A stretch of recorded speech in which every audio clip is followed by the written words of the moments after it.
Hey,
what's up, ladies? How y'all doing? It is your girl, your diva, and I was Lady Mocha. Represent Mocha's Cafe de Paris. I'm going to always serve you wisdom, knowledge, and spiritual awareness. Before we get into tonight's sister girl topic, because it's for the ladies, but you know, the guys, y'all are welcome to be here. Y'all welcome to chime in because I believe we all can learn something from one another. So, if you ladies have not done it already, please make sure y'all subscribe to my ladies only channel, Mocha's Ladies Lounge. Okay, that's my separate channel, and I have it as a separate channel for a reason. That way, the women, we can have our own space when we want to talk about topics amongst women, specifically for women. That is going to be the space to do that. So this is my link for those of you to subscribe to that when you get a chance to, and that way you can also have access to Mocha's Ladies Lounge, which I say is a channel specifically just for my ladies, because sometimes we need our own space. We need to be able to talk about things amongst each other, and that's going to be the space for us to do that. So this is my link to Mocha's Ladies Lounge. So make sure you ladies subscribe to that when you get a chance. With no further ado, it's been a while since I've been able to do a panel, and it's been a while since I've been able to do a topic specifically for my ladies. So, of course, I had to bring my girl, one of the ladies that's been true to the game since I started this YouTube panel. I don't rock with many women, but when I do rock with women, just know they are solid, because I don't deal with what's popular. I deal with what's solid. And as long as you're solid, that is all that matters to me. So with no further ado, I'm going to introduce my chick. Oh hell, I missed it, kicked out. There she goes. Poetic Kels, what's up, boo? No, I'm still here. Hey, everybody. I am so glad that we're going to continue this conversation on this channel. And, yeah, I'm here to get into it.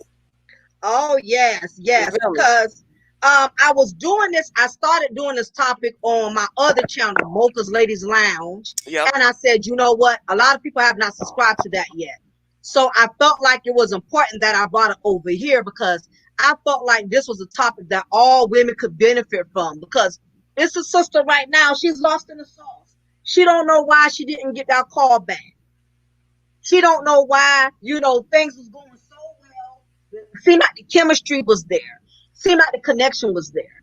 And she's not understanding what the hell went wrong. I thought we was vibing. I thought me and this dude was on the same page, and things just went left, and it's a lot of women that are not understanding that just because you and the man have a few things in common, it does not mean there's a connection. Those are the two C's that women tend to get confused. Having something in common and actually having a connection. It Well, is not the same thing. Go well, women proceed, gotta. poetic. Well, I just wanted to say, women gotta understand when they are being used as time fillers. Oh, You know what I'm saying? wow. You could Hold on, basically you got to say that again. Time fillers. You got to break that down a little bit more. What's a time filler? just somebody to hang out with, somebody to vibe with at that moment, someone that's not really interested in you. You're just someone to be around.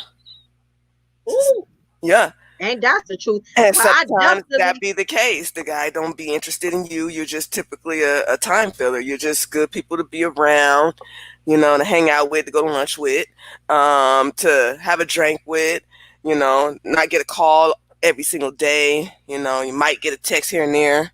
I mean, women got to understand when they're in a position, when they fall into the position of being a time filler. Well, I've been a time filler for a few guys back in my day. And I tell Hmm. you, being a time filler is a waste of goddamn time. It really I know is. that much. You know what I'm saying? So me personally, I got tired of being a goddamn microwave bitch. You know what I'm saying? I was just something. Microwavable popcorn. Yeah, that's what I'm saying. You treating me like, you know what I'm saying, like I'm a microwavable chick. You know what I mean? Just something to warm you up for the moment. You know Right. what I mean? And then you go yourself away. And I think, and again, to everybody in the chat room, thank y'all for coming. I'm acknowledged Topaz. How you doing? Naima Buckner. How you doing, girlie? Kiara. Um, we got Water Sniper. Like I said, the men, y'all are welcome to be here. I'm not one of them people where I'm particular about something or whatever. I have a separate channel though where I do content specifically for the ladies or whatever. But that's like I said, that's a separate channel for another time. But it's definitely the truth that women have to realize, just because you and a guy have a few things in common, it does not mean there's a Right. connection. And I can't, and it's not that I'm saying it's a man is not, I'm not saying it's their fault that they're doing us wrong, but what the women need to understand is you have to read in between the lines. That you have to be the one to figure out where you stand. You You're right cannot about wait that. for them to be the one to tell you where you stand at. Because some of us, and I'm gonna let you chime in on this part, Kels, some of us, we see things for what the hell we want it to be. You can be so into a guy and he's showing you all the signs that it's really nothing there, but you've determined, because you like him so much, you're going to make something happen that evidently he's not trying to make happen. But I'm gonna let Kels continue to collaborate more on that. Yeah, well, see, the thing is, I guess it depends on what type of woman you are, because I'm the type of woman who could take no for an answer. I'm the excuse me, I'm the Yeah. type of woman that could take rejects. I'm the type of woman who's not going to freak out when she finds out that I'm a time filler. You got some women who's very delusional, and some people, I'll say some people, because vice versa, men are like that too. They want to go on a stalking spree and harass you and make you feel bad about Mm. not being interested the Yeah, way they very want true. you to be interested. But then you got women like me and you who could take rejection. We could take no for an answer. Okay, we get it. We found out that we was time fillers at this moment. Okay, yada yada yada. So what? I'm moving on. We're not gonna blow up and jump off a bridge, or go on a stalking spree. Stalk his wife, call the light bill company to get his Right, lights turned off, right, slash his damn tires to his SUV. You know what I'm saying? right. Put sugar in his tank. Yeah, you know. Stalk his wife, go to her job, go to her Yeah, hair salon where she get her hair done at, go to you the know. nail shop where she get her nails done at, Right, go to his kids' child care where we know he got to go and stop there to pick up his kids. You kids.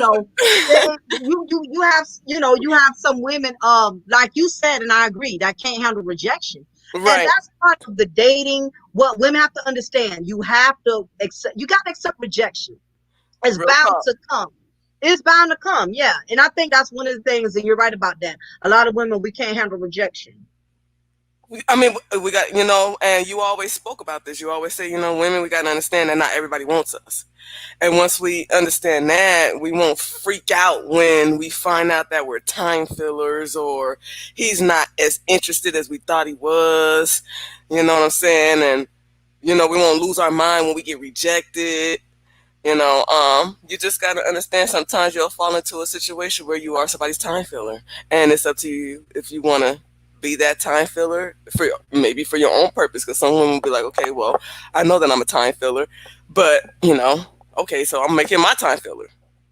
And another thing too, what I've learned, what they really need is a Rosetta Stone for men, because I don't understand their goddamn language half of the goddamn time. To be Right. honest with you, I done had my share, and you, like I said, you know, even though I've been married for 17 years and I've been with him for 20 years, I've had my share of dating, so I can relate.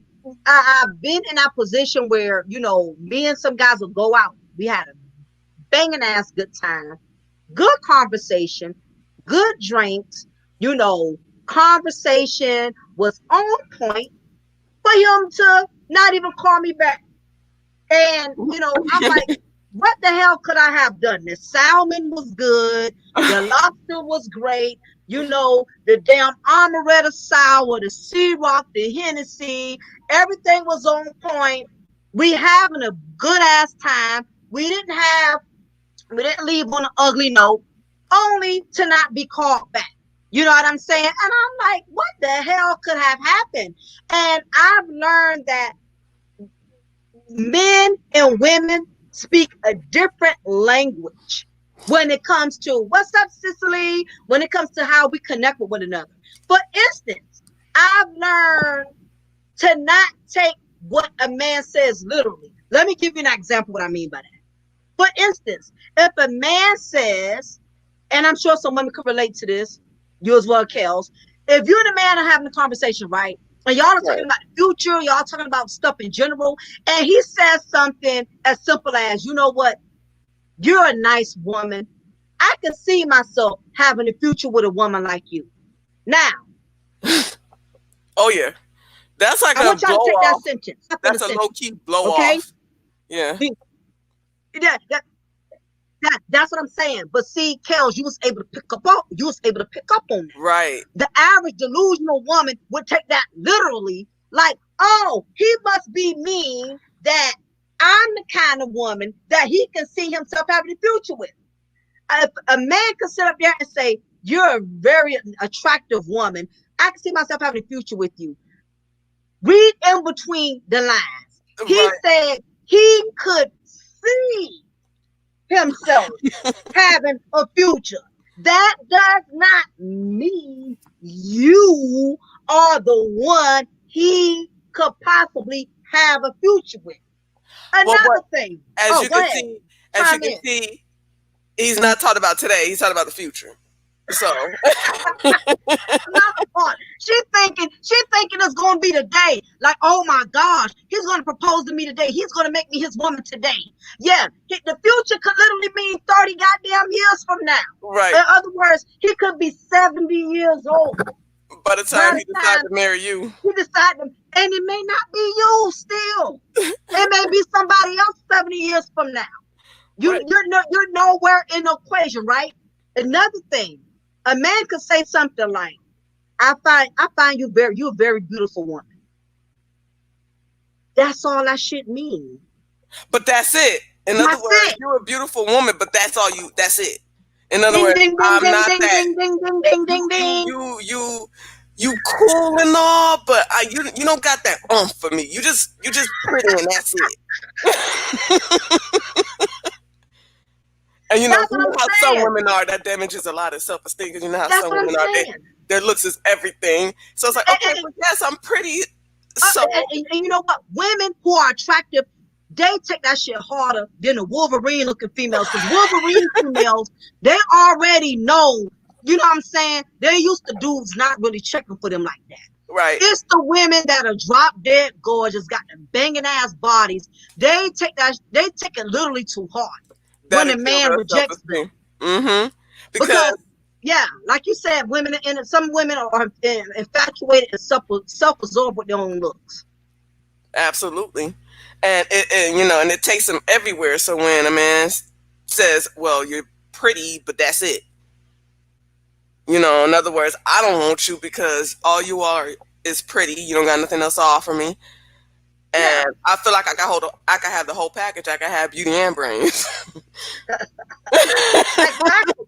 And Right. that's what I'm saying. You have to learn a man's language. And it took me years to figure that out. That a man can say something, but you can't take it deep. And you have to read in between the lines. You Right. know, if a man tells you, like I said, like the two examples that I gave you, if he says, for instance, a man can say something like, you know what, one day I do want to have children. It doesn't mean he wants to have children from you. Right. That could mean he might want children from a white woman. He might want children from somebody totally the opposite. And as a woman, you thinking because he told you that, you think that it is you that has that opportunity. And that's not the case. Or he can even say something like, I can see us building and having something together. That's just it. He can see y'all having that, but it doesn't necessarily mean that's what he wants. And these are all red flags, by the way. To me, they are. Yes, yep, exactly. But women that are delusional, they don't see red flags. That's the purpose of me Well, discussing do this. they? Well, Yeah, do they at least see that they have no chance in hell? that's what I'm saying. That's what I'm saying. A lot of women. That's what I'm saying. A lot of women get common interests mixed up with chemistry. And I wrote some notes on this. So that's one of the issues where women, we set ourselves up for failure Right. and Every to be time. played, because like I said, it's not always the men that are playing us. It is us putting ourselves in the position to be played. Because at the end of the day, a man is going to be a man. He's going to do what he chooses to do. And as a woman, you have to have common sense. You have to have knowledge and wisdom to understand that I'm just like you said, I'm a time filler. He's not Right. checking for me like that. I'm just filling in the gaps until he gets what he wants. So when I make the point, common interest doesn't make chemistry, means as women, we tend to confuse common interest with chemistry. Yep. Just because you and a man like the same movies, you both Right. believe in the same God, you both go to church, you both express the fact that you both want to get married one day, you both want to have children, it could mean he really does want all of those things. He just don't want it with you. And no telling when. So And ain't no telling when. your foot, one foot could be in the grave by the time he decides. That's exactly A right. fool for love is a fool for pain. There you go.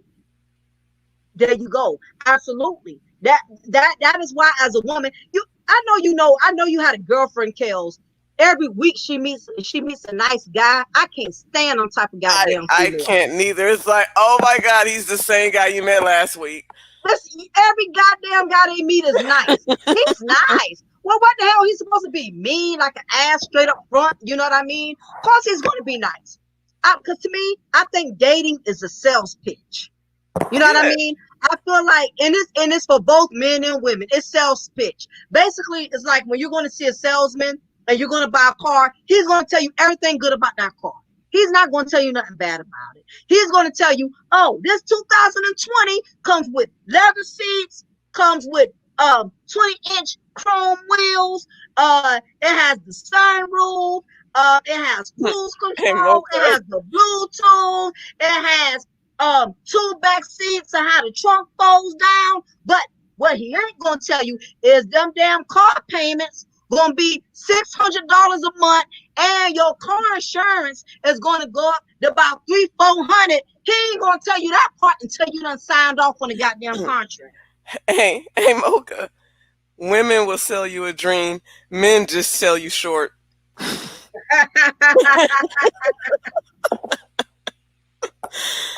Oh, I'm sorry. I just had to throw that in there. But that is true. It is like a sales pitch to see who, how fast you can jump into bed. It's like always one goal at the end of the night, and that's to get you right in bed.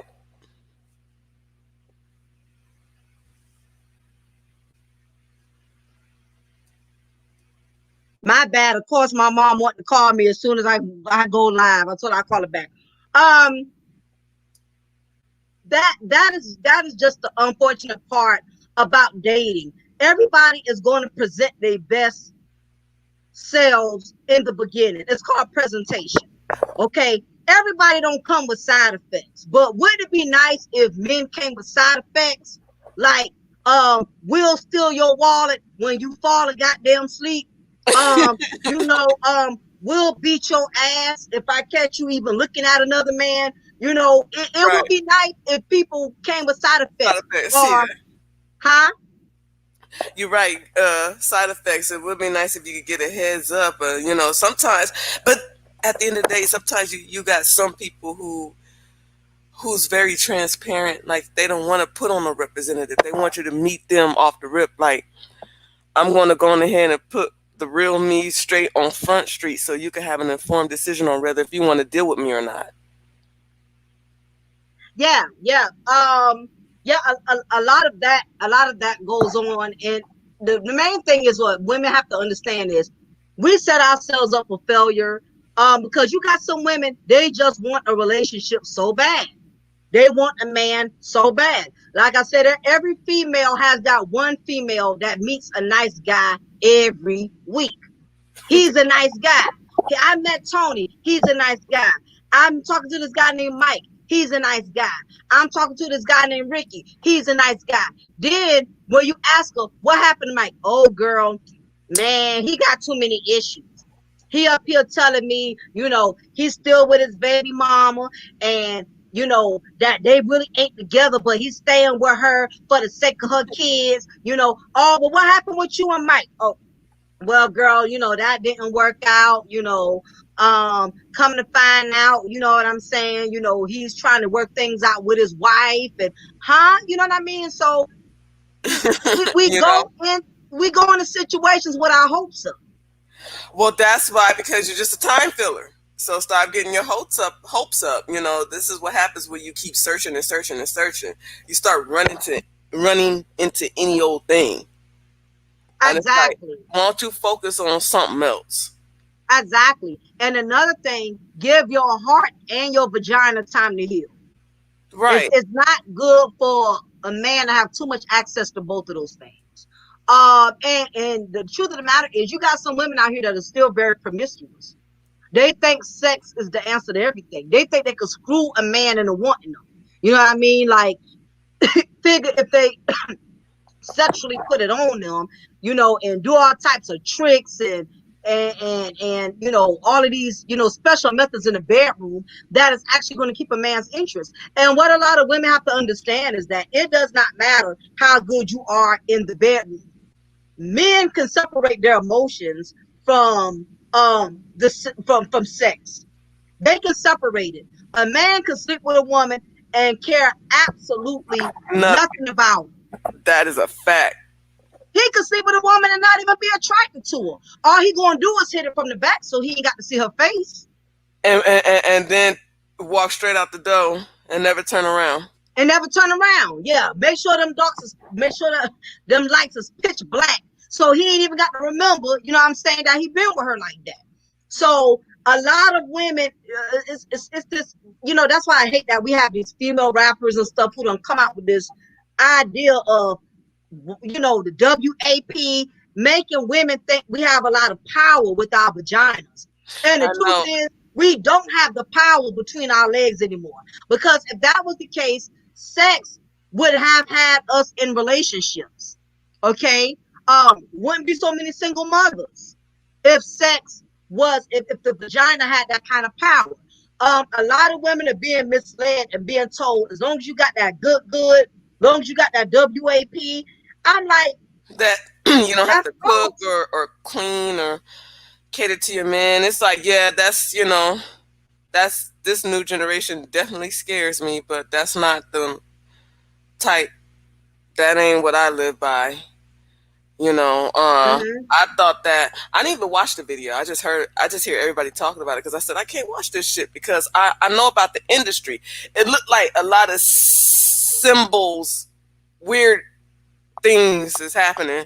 Like I see videos differently from what everybody else see them.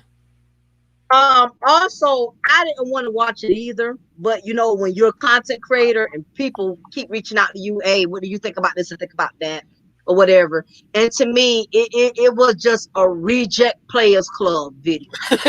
Damn, It just was a reject this players sounds club. like some dumpster juice shit. It was disgraceful, you know, and believe it or not, it was more black women praising them for that than it was black men.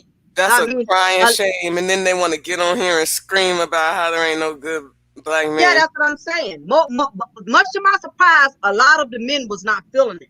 You A know, much lot to of my men thought surprise. it was trashy and below the total pole. Yeah, yeah, But you got yeah. the sisters out there, you know.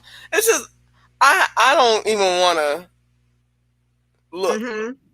I didn't look at the You're video. not missing I on didn't it. look You're at not people missing out. talking about it.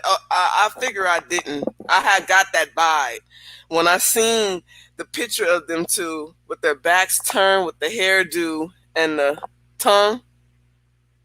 That Right. didn't, that didn't sit well with me, so I wasn't really interested in watching the video.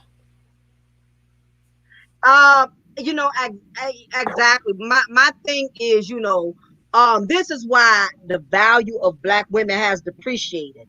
Thank you, Jared, for the $5 donation. He says, you ladies, I don't know why it's slow over there. I'm gonna go back on the side. You ladies are correct. As a man, I peep man and women interpretation of a good person. Absolutely. Right. And you have to have that third sensor. You don't use your common sense as a man or woman, you will be played, you will be manipulated. You have to have good judgment. You have to be a person that has good discretion when it comes to being able to pinpoint what type of individual you're dealing with. It's important that you have those things. And you got to be able to take a hint, like, you know, stop thinking that people act so naive and oblivious to shit when they really ain't. You know what the hell he meant when he Mm-hmm. says future. He don't mean you. That's what he meant. Mm-hmm. And you want to play naive and you want to be the victim of your own self pity and whine. Oh, he made me think. No, you made yourself think. Mm-hmm. He gave you. Yep. It was like common sense.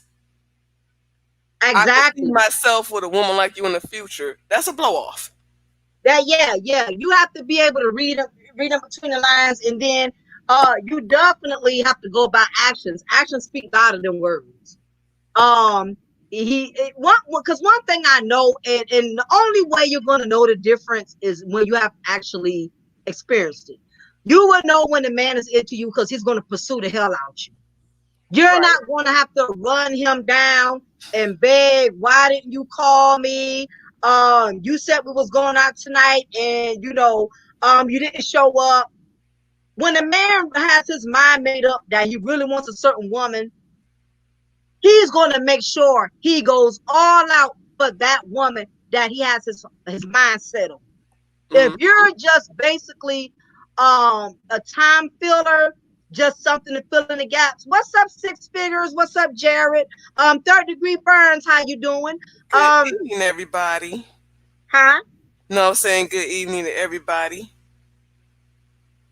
What's up, everyone? We appreciate y'all for coming in. Tonight we're talking about we're trying to school these sisters and making them understand why a man is not interested in them. Because we have a lot of delusional sisters that they don't get it. They're still sitting on that phone call. They're still waiting on that phone call. They're still waiting on that dinner for Red Wearing Lobster. that, I know, wearing that same old dress, Yeah, they're still waiting. They're still on depressed and standby. stressed. They're still on standby. They're still waiting for that man to want them. And that's the biggest mistake a woman can make is waiting for a man to want him, like want her. So as I was saying, back to the point we was making about commerce interest doesn't make chemistry. Just because a man says you're the type of woman I could see marrying one day, that doesn't mean that he's referring to you. Don't take it any deeper than that. He could simply be saying he could see himself marrying somebody one day, but it doesn't actually mean you. You know, most women will say, well, why he say things like that and not mean it? He does mean it. If a man says, I think you're a beautiful woman, that's just that. He thinks you're just beautiful, but not beautiful enough to marry or be with. And I know it's painful to hear, but the truth hurts.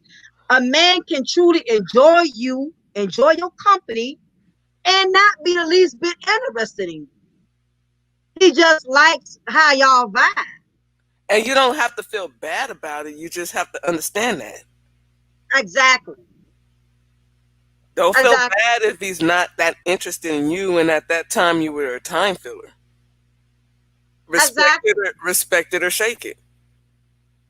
Very true. And to me, I can take the honest rejection better Right. than a guy that's here lying to me and making me think we're going to be together. I would rather a man hurt my feelings, tell me off the jump, you're a nice woman, you're an attractive woman, but I don't see myself having a relationship right now. Yeah, I've been told everything. This is why I can accept a no, a rejection, constructive criticism. I already heard it I all. done heard all of it. You know what I'm saying? So don't worry, I'm not going to jump off a bridge or come hunt you down just because I'm not your type. It's all good. And you know what else? And there's another part too. Sometimes you don't get instant rejections. You can go for 6 months connecting, and he can decide he just don't want a relationship no more. Yeah, he that has happened to me. Something turned him off. Yeah, that's what I'm saying. It can happen like that too. A lot of women. Sometimes a man don't have to instantly reject you. Y'all can go a whole year. Everything so you think is going well. Y'all connecting, y'all been dating, y'all been traveling, y'all been going out of town, y'all been going to church together, y'all been doing all of these wonderful things, and for him to wait till y'all get to the end of the tunnel, he leaves you right there. That has happened. Never mind. Something turned him off. He's like, never mind. And then now you're going to be spending the rest of your life trying to figure it out. That's what I'm saying. So, ladies, you got to be prepared for that too. Some men don't just reject you when you're dating and not call you back or not hang out with you no more. You can go in for a nice little ride and they can drop your ass off in the middle of the tunnel. Like, I'm getting off right here. What the hell? You know how you driving? You riding the drive going smooth, you riding smooth, and somebody just say, oh, let me out right here. All of a sudden they had an epiphany. What the hell you mean? We was riding good. We was like rolling. We was cruising. Mm-hmm. And he could just say, I want out. Now, that's a funky type of rejection, but it does happen. And you got to be prepared for that. But then too, a lot of times the signs be there. The signs be there. You can kind of see it's a recipe for disaster. But this is another thing, another point I want to make, Kels. A lot of times, I want to know how you feel about this. A lot of times, these women, we can see a train wreck coming. In other words, like, we can see that the relationship is on life support. All women have been there. You see the shit ain't working. You see it's a struggle, okay? Trying to keep the relationship going, right? So, damn, I lost my train of thought. So, what tends to happen is the woman, and a lot of women do this, they become so fretful that he's going to get with another woman, step his game up, and give the next woman everything that she's been waiting for all this time. So, what some women will do, they will hang in there and be miserable before they let the relationship go, because they would rather the man be miserable with them than to see the man move on and be happy with somebody else. They are threatened by the next man getting his stuff together for the next woman. And at this point, when a man is facing that situation, now it's the man's job to get away.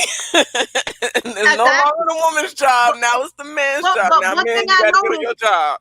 but one thing I noticed, when a man is ready to get out of a relationship, he's going to get out. It don't Yeah. matter how And you once feel he's about gone, it. he's gone. Men don't play those kind of games as much. Now, women, we tend to do it. We'll try to drag it out a little bit because we want to make sure, but when a man has hit a miserable point, men don't drag out misery as long as women. No. Once a man knows he's miserable, he's out. He's out, cold. He's like, I've seen. So either way it goes, even if she tries to drag her miserable ass attitude out, she's still gonna get kicked to the curb. Exactly. I know somebody who recently went through this. Her relationship was on life support with this man for a long time. And ladies, when your relationship is on life support, but you keep trying to breathe life into it because you don't want, you just can't live without him. You're going to keep resuscitating a dead ass relationship, knowing it's on a dead end. It's not the fact that she can't live without him, it's because misery loves company. Misery loves company. And she's afraid he's going to be happy with someone else. So she'd rather him stay and be miserable with her. So this what happened with this last woman. The relationship was already in a struggle. Too much damage had been done on both ends. He done cheated. She done cheated. They both did a lot of damage to the relationship. And what ended up happening was the relationship became toxic. But because she's already up in her age, because she's in her late 40s. Okay. So at this point, like a lot of guys like to say on YouTube, she felt like she done hit the wall. She knew she done hit the wall at this point in time. So she could not afford, really, in her mind, she felt like she couldn't afford to give up on him because there's no other options. What's up, non-GMO? She felt like there was no other options. So she kept trying to hold on to the relationship. She kept spending money on him, doing everything she could to make him happy. Up here getting all type of sex creams, doing all this extra stuff, because she wants him. She wants to keep them married. She wants to keep a relationship so bad. However, it got to a point to where he just couldn't take it no more. He left her anyway. She did all of that to try to keep him. And when it all boiled down to it, he walked out the relationship anyway and left her. So, yeah. Eventually it's going to happen. This is what we be trying to tell these knucklehead Smith ass women. You're still going to get kicked to the curb. It doesn't matter what you do. You can play every trick in the book. You try. Yeah. You could be, the victim of your own self-pity. You could be whatever you want to be. You're still going to get kicked to the curb. And I know that this is another manipulative tactic women will use. Sometimes women will do a lot for a man to keep him hostage. Because I've known some women who have done that. They'll spend a lot of money on a man. They'll go and get loans for a man. I've known women who have gotten loans for men to start a business. They do all of this stuff to try to keep the man hostage. Some of them will go so far as hostage indeed. Yeah, hostage, because basically she knows the relationship ain't working. So she feels like if she keeps investing a lot into him, that he won't be able to just pull out and leave her right away like that. You have some women who will do that, and you have some women, which is the oldest trick in the book, but a lot of women still do it. A lot of women get pregnant by men who have expressed how miserable they are being in a relationship with them. And what tends to happen is it backfires, because what ends up happening is the man ends up mistreating the woman because she's not understanding that he wants out of the relationship. She pulled a manipulative tactic to get him to stay with her, and now he has figured it out. Oh, that's why she was giving me all this money. Oh, that's why she had this baby from me. She did this to try to keep me hostage. And eventually, he can still break off from the relationship. Now, Roger Report says women could just ask a man if he has plans on marrying her. Most men will let you know the truth about it, in my opinion. Even if he tried to lie, his body language will probably tell you the answer. That is the truth. The problem is when you're dealing with a delusional woman, she's not paying attention to, for one, she's not going to pay attention to his body language. But two, she's not going to directly ask him. She's going to assume anyway. She's going to feed off the impression she wants to feed off of. She wants to make it seem like you want to marry her today. After you just told her, I could marry a woman like you in the future. I didn't say I'll marry you. I said a woman like you in the future, which is a huge blow off to me. She said, oh, I'm going to stick around because in the future he's going to marry me. So I'm going to do whatever I can to stick around. Hold him hostage, hold me hostage, whatever. Sound like a hostage situation to me. Just to see if he going to marry me, to find out at the end that he didn't marry you anyway. And that's true. And see, Roger, that most real women would apply the method that you're talking about. But this content is more so for the women that are in denial. Because me and Kels was talking about that earlier. Body language. We pay attention to the signs. A woman who can accept rejection will look at those things. You're going to pay attention to, okay, is he calling me? Is he, making plans with me? Is he, trying to, make the extra initiative to go out with me? Real women pay attention to stuff like that. Not the desperate, delusional females that so badly want a man, she's not going to take the time to pay attention to his body language. She's not going to take the time to ask him direct questions because at this point, she's basically trying to win him over. You got some women, they will learn to play the role. They play the role for a while, hoping that eventually the man would give in. For instance, you have some women that they'll act like they don't mind just being a friend to the man for a long time, knowing she really wants a relationship. But she will go with the flow if a man tells her, I just want to be friends. Because you got some women, you can be honest with them and they still have hope for something else. You have some men can be direct and say, I'm not looking for a wife right now. She will still hang around him, do things for him like a wife would, knowing he told her, okay, now I'm not looking for a wife. She feels like if I keep doing things like a wife would, maybe I can get him to change his mind and he'll get into No, and that's a mistake because at the point when you start doing that, he's going to think to himself, well, why buy the milk when I got the cow at home? Exactly. And that's what happens. We as women, a lot of us set ourselves up for failure. When you're not going on specifically what a man tells you. You're going on hope. High hopes. If a man tells you, I just want to be friends, and he made that clear, but you up here catching more feelings than a friend should, you can't get mad if next week this man tells you, oh, I'm engaged to somebody. What? Because women will do that. Women will do that. I've seen men be honest with women and say, I'm not looking for no friend. I just don't want to be friends. I'm not trying to get serious with a woman. I'm not trying to do anything with a woman. Only to find out that a week or two later, this dude is getting married to somebody else. So now she's looking like a deer in the headlights. Like, what the hell? He said he wasn't looking for nothing serious. Yeah, he meant with you. Because he already had his mind focused on who he wanted to be serious with. So just keep in mind to all the gentlemen as well. Even if you're being direct, if you're hanging around that woman a lot and she's doing things like a girlfriend would, that's because she's still trying to go off a hope. She's up here cooking for you, cleaning, checking on you, doing stuff like that. Even though you told her, I just want to be friends. Even though you told her, I'm not looking for those are like sweet gestures. How could a man resist that? You I know. Checking on him. That's how they get lured in. That's what I'm saying. You can up there and tell her, I ain't into you. You know what she gonna do? She gonna go to her house and cook the most bomb ass spaghetti. The man eating dinner. He gonna be washing your clothes anyway, even though you keep preaching. Oh, no, no, no. I just want to be friends.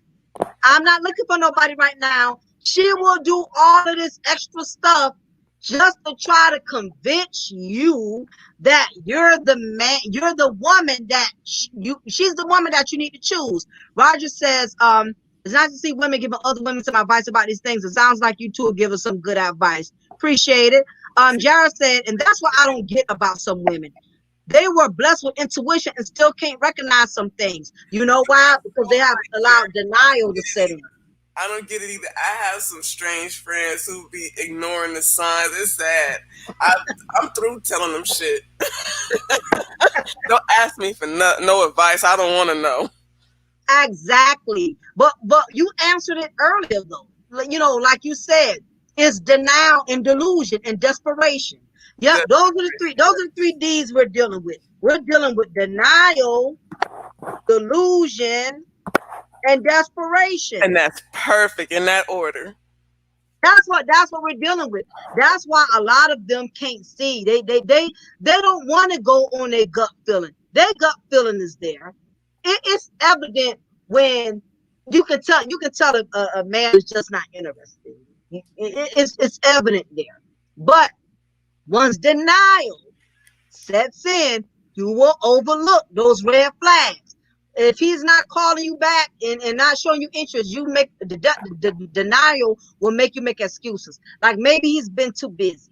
Maybe he works so much. He works a lot. That's why he doesn't call me back. This what a denial sets in. Then this is the delusion. Well, you know, I'm still going to give it my all.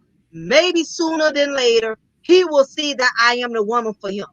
And that's when the third D steps in, desperation. Now you're getting desperate because you've seen all the red flags. Now you're trying to justify it. You're trying to condone it. Now desperation has set in. Like I said, I just had this experience, you know what I'm saying, where I dealt with a guy who I felt like he thought I was cool, but he wasn't interested. And when I told him that's the vibe that I was getting from him and that I was cool with that, he felt like that was a problem. Oh, really? Yeah, he felt like that was a problem. I don't know why, but you know, I mean, of course we don't talk, but it was a nice long conversation on why. But it's like it's okay. I could take a hint if you think that I'm cool and you're not that interested in me. See, sometimes what they want is, even though they're not that interested in you, they still want you to do shit. Yep. Right. Yep. And another thing is too, you have some men like this. If they feel like, now if they done already made it clear to you, now like I say, all men don't do this, but I'm talking about the guys who like to play mind games and stuff.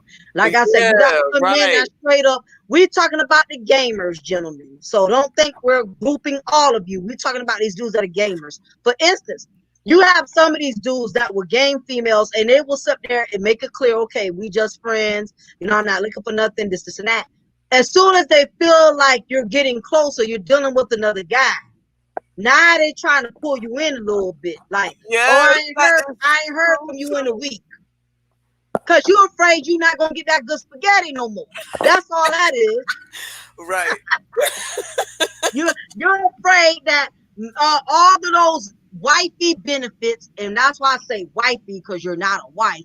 Those wifey benefits that I've been giving you, I've been bringing you lunch, been dropping off spaghetti, lasagna, been washing your clothes for you. Now that I'm out the picture because I see there's another guy that's really showing interest in me, you want to call me, what's up, Ma? Yeah.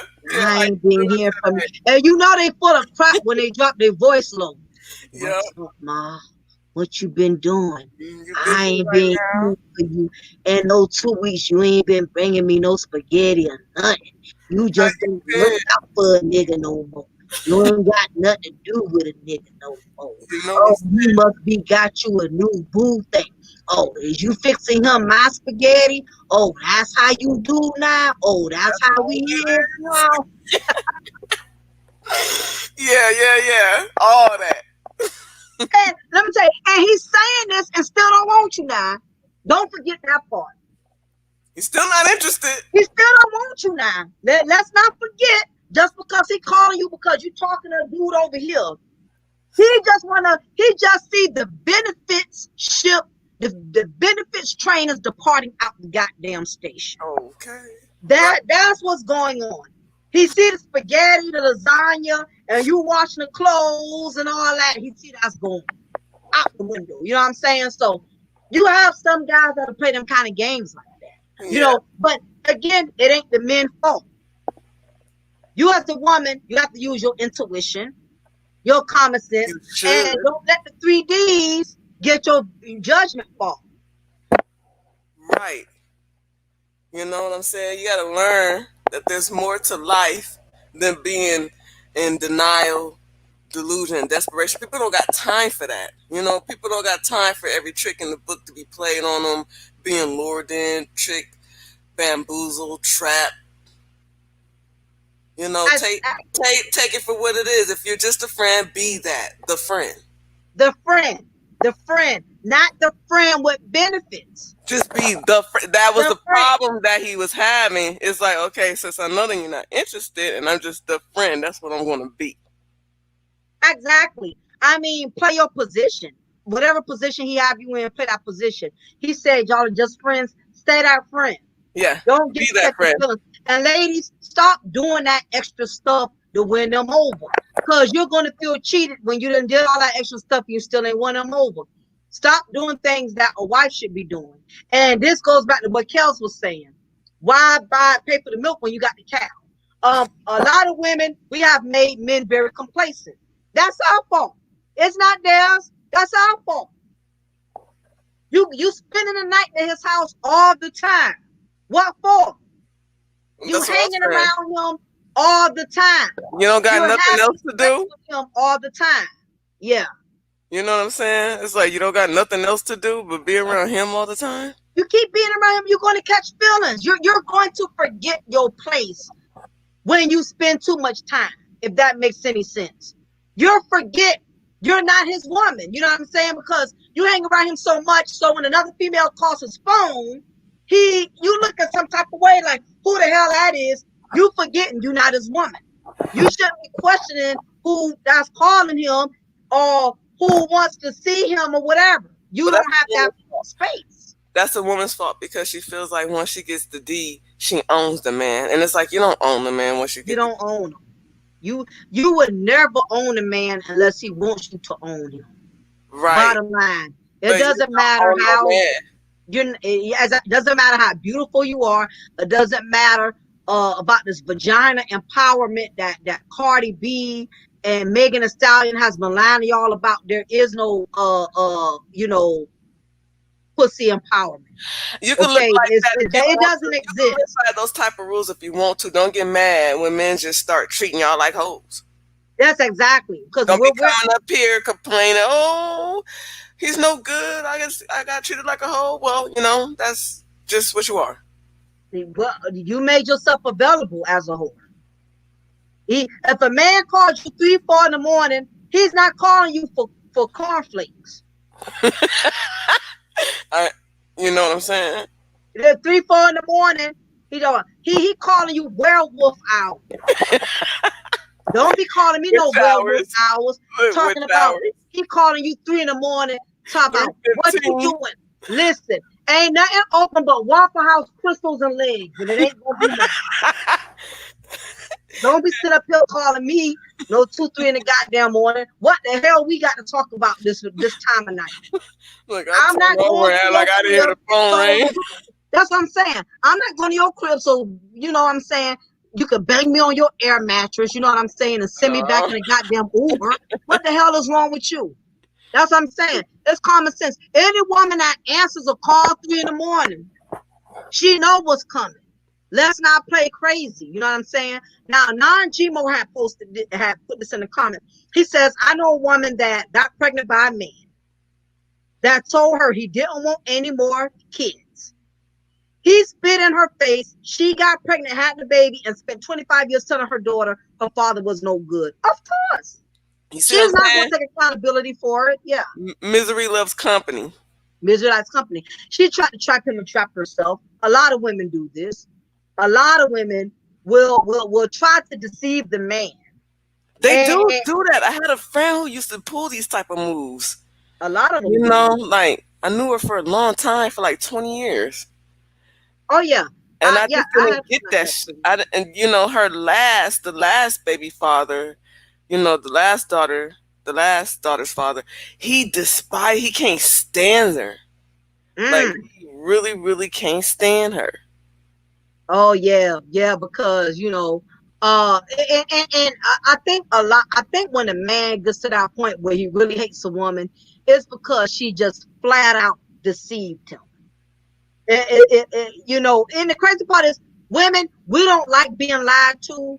Period. We can't handle lies. But when a woman lies to a man, it's more critical. Men hate being deceived by women.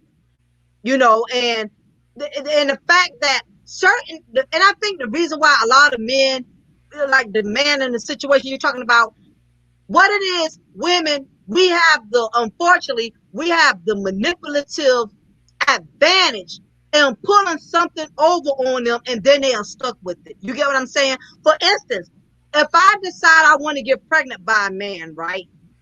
Even though he done told me he don't want any kids, as a woman, I have certain tricks in which I can use to make that happen without him knowing. Yeah, You get what I'm saying? little crazy tricks. Crazy tricks. And that's where the third D comes at, And see, and then desperation. women get mad at us because we know your tricks. We know what y'all be doing. Don't get mad because we putting you on Front Street. Exactly. This is like I said, I started let me see if I can remember the thing. Save yourself. Okay. Like they got the SYS, BM and all of that. I got my own spin. I got the SYSFF. Save yourself from fuckery. Please. That's Save more important yourself. than anything. That's Black more important men, than save anything. yourself from fuckery. Black women, save yourself from fuckery. But you got That's to what be I'm saying. careful because sometimes a lot of uh, these men, a lot of these women that they preach about so much are the ones they admire.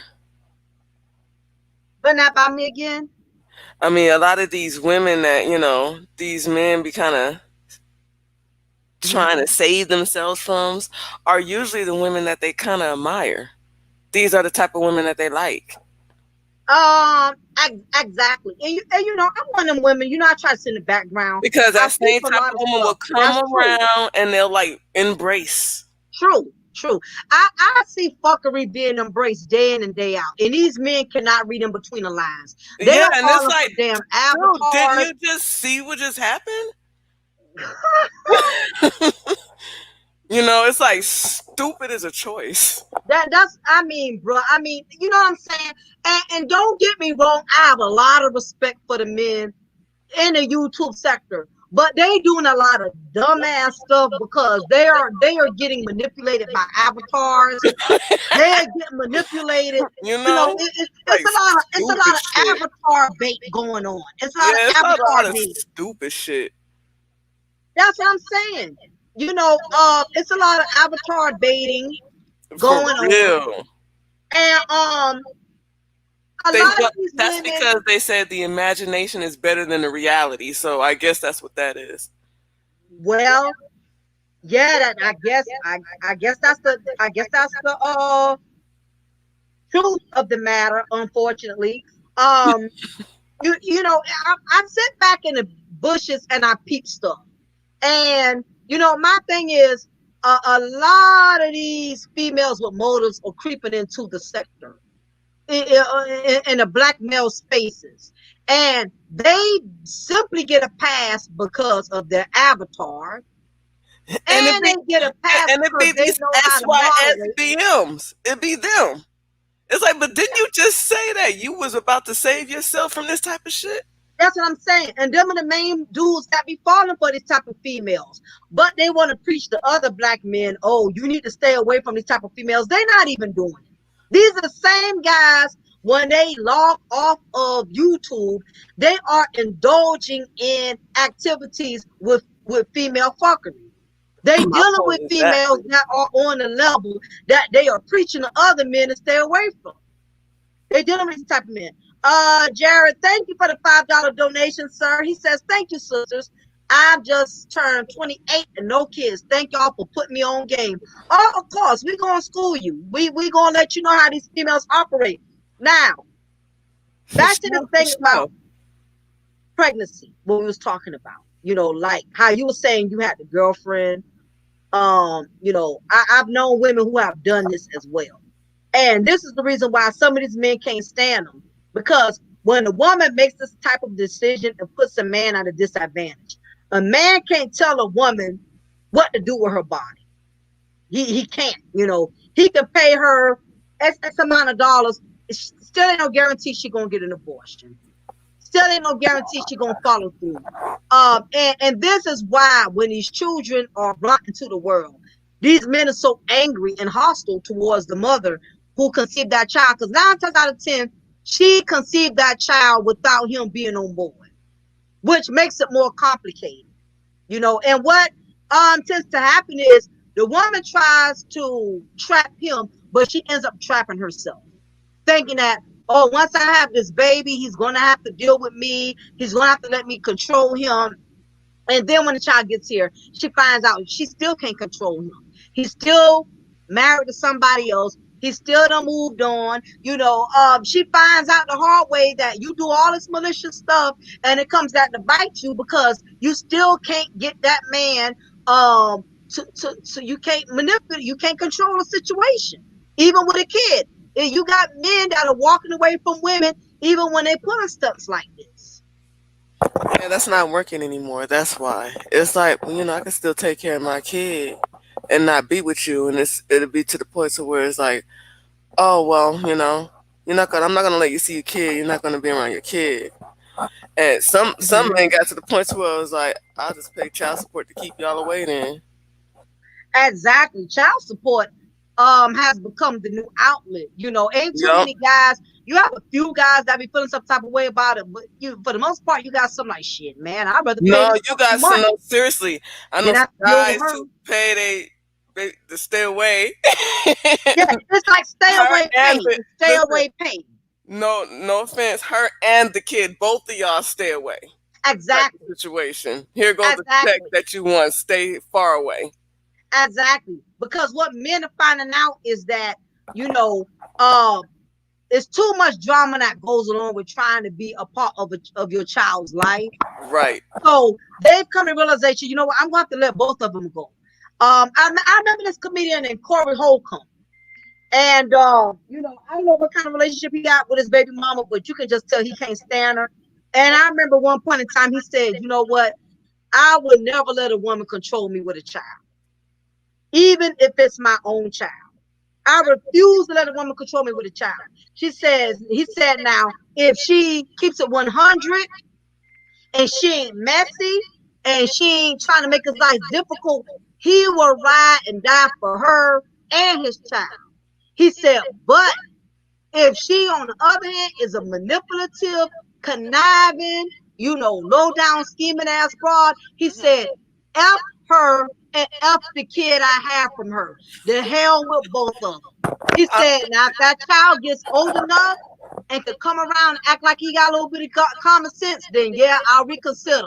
But if that child adopts her ways and adopts her disrespect, then F him too. I don't want no parts of none of them. So men are walking away from both of them now. And really, I can't blame them. I mean, I I'm don't not going either. to deal with the frustration either. I don't either. Like I said, I know one guy. He works. And he makes very good money, but yeah, he pays the baby mom and the kid to stay away.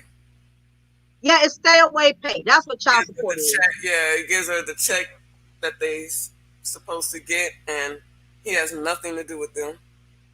And see, this is how it backfires for women. See, women take advantage of the child support system. Yeah. And they feel like, And that's what you get. You get men be like, well, take your little flimsy little check. yeah, that's what it I don't want is. nothing to do with you and the kid. And that's heartbreaking. I'll Hey, feel more hey, bad yeah, about yeah, that. yeah. Well, Corey Holcomb show said it, and I couldn't do nothing but just laugh. He said, F her and F the bastard I had with her. I said, oh my goodness. He went in. I said, oh my gosh. But I understand his frustration because some of these women think they God once they conceive a child. Like, I have the room, I have the power to dictate your life. I have the power Or to make you miserable. And that's enough to the piss man gotta pay anybody you to off. stay away. That's what I'm saying. Child support has become stay away pay. Yep. That's all it is. If I got to throw them a few dollars to keep out my face, and this is what happens. Let me tell you how child support has backfired on a lot of women. They think it's all about the money. And at first, initially, they may feel that way. But what tends to happen is after the judge done granted them their money, okay, you're going to get your $600-700 a month. When you're getting that money, there's a lot of things that money cannot replace. A daughter cannot always replace a father. Never. Money is just a resource, it's not the source. Because what happens is, It's just a painkiller. that's what it is. And what tends to happen is because a lot of men have this misconception that once these women get money, they're happy, they feel like they don't rule the world. Okay, she get her money now. Yeah, she'll be happy for 10 seconds. But when she realizes that, yeah, I'm getting a check every month, but this guy hates me so much, he will never get this kid. So I can't never really get that break of room to go out and do things because the father of my child hates me so much, he won't get the child to alleviate me, especially if she doesn't have family that's supportive, if she don't have friends that's supportive. She's pretty much stuck having to deal with the burdens of the parenting all by herself. And that's when she realizes the dollar is not as valuable as she thought. Or let's say if she has a son that gets out of control on her, especially if she has a son, even if she has a daughter. It comes to a point as a parent where your child gets out of hand on you, you need that other parent to be involved to help you to get that child on track, because it's very stressful when you have to do it by yourself.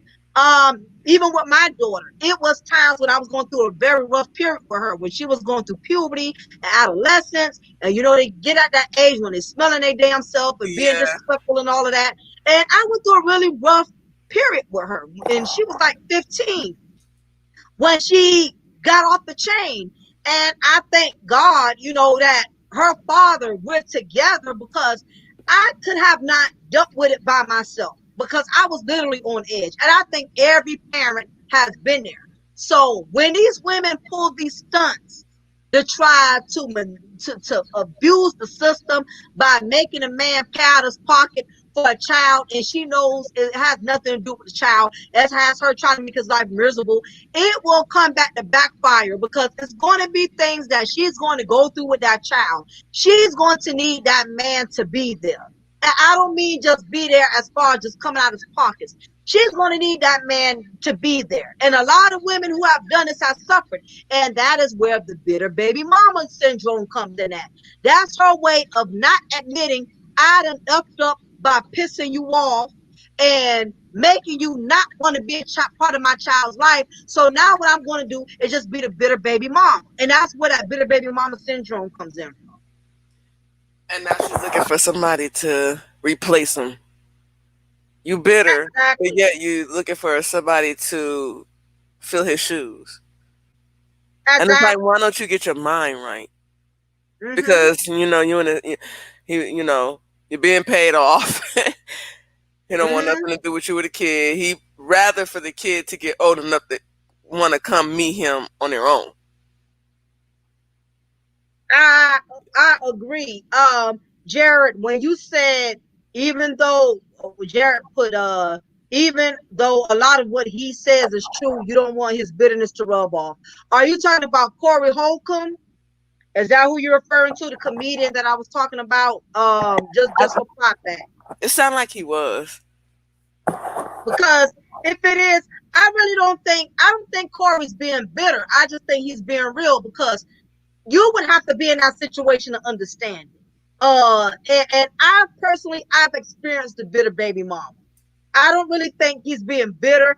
I just think when you have gone through so much with um these women trying to really, suffocate you and abuse their authority um with the system, it takes you to a place in which, you know what, the hell with everybody. The hell with you, the hell with the kids, because it's but so much a person can take. Especially when you're being reasonable and you trying to be there. Now, I'm not talking about Yeah, the and you deadbeat and you who don't feeling give a. like you can't win for losing. That's what I'm saying. Exactly. Right. That's what I think. I really don't think Corey Holcomb was being bitter. I just really think he has reached a point in which, I'm not gonna let a woman run my life with my children. And I can give a man 100% respect on that better than I could a man that's running behind a woman that keeps spitting on him. I've seen men run behind the mother of their children, and to me, it's soft. I think it's a very soft. It makes them look less than a man Kind of when weak, you huh? begging A and little, yeah. little weak. It's like, oh, this is Weenieville. I I know just you're not yeah. begging no shit. You should have to beg a woman. And I mentioned this earlier when I was talking about this. You should have to beg a woman to be with your children. I've seen men break down in tears, and I'm like, are you freaking serious? I You know seen what that I'm too. I saying? was so I turned the other way. I was like, I'm gonna need you to get it together. Yeah, yeah. I'm like, where's your backbone? I need you to demand some respect here. That's what I'm saying. I've seen, because like I said, I work in the jail, so I see these guys, who I talk to some of these inmates here and there, and they be sitting down there pour down in tears. She won't let me see my kids. She just made my life so miserable. I'm like, we got to take some accountability here. And I always preach for black men and black women to take accountability. That's why you have to be careful who you let breed your seed. You have to be very careful who you have a child from. That person can make your life a living hell. And especially a I can make the woman, gates of hell. exactly. And a woman definitely has an advantage over a man that does not handle his goddamn business. If you're a man who don't handle your business, that gives her more room to sabotage you. And what I mean by handling your business is, if unfortunately you got to pay child support because it's court ordered. Long as you're paying it, guess what? She cannot do nothing to you. Once you make that payment, she can't make your life a living hell. Once that child is 18, it's over, it's done. Whatever she did or didn't do with that money, it's over. But when you a man who's not working a job, you're not being consistent, you're falling behind on your payments and stuff like that, this gives this broad room to sabotage you. If you know this is something you have to do, and I don't agree with child support. I hate the way this whole system got it set up, but it does exist. But that's even more so of the reason that as a man, you got to handle your business. You got to make sure if you're going to go there with a certain woman, you have to use protection. You have to, cover your soldier, You do. because these women, they ruthless. I mean, you got women who literally sit up there and plot on how to get what she wants by any means. Enemies, yep. And you just gotta catch on. As always hints.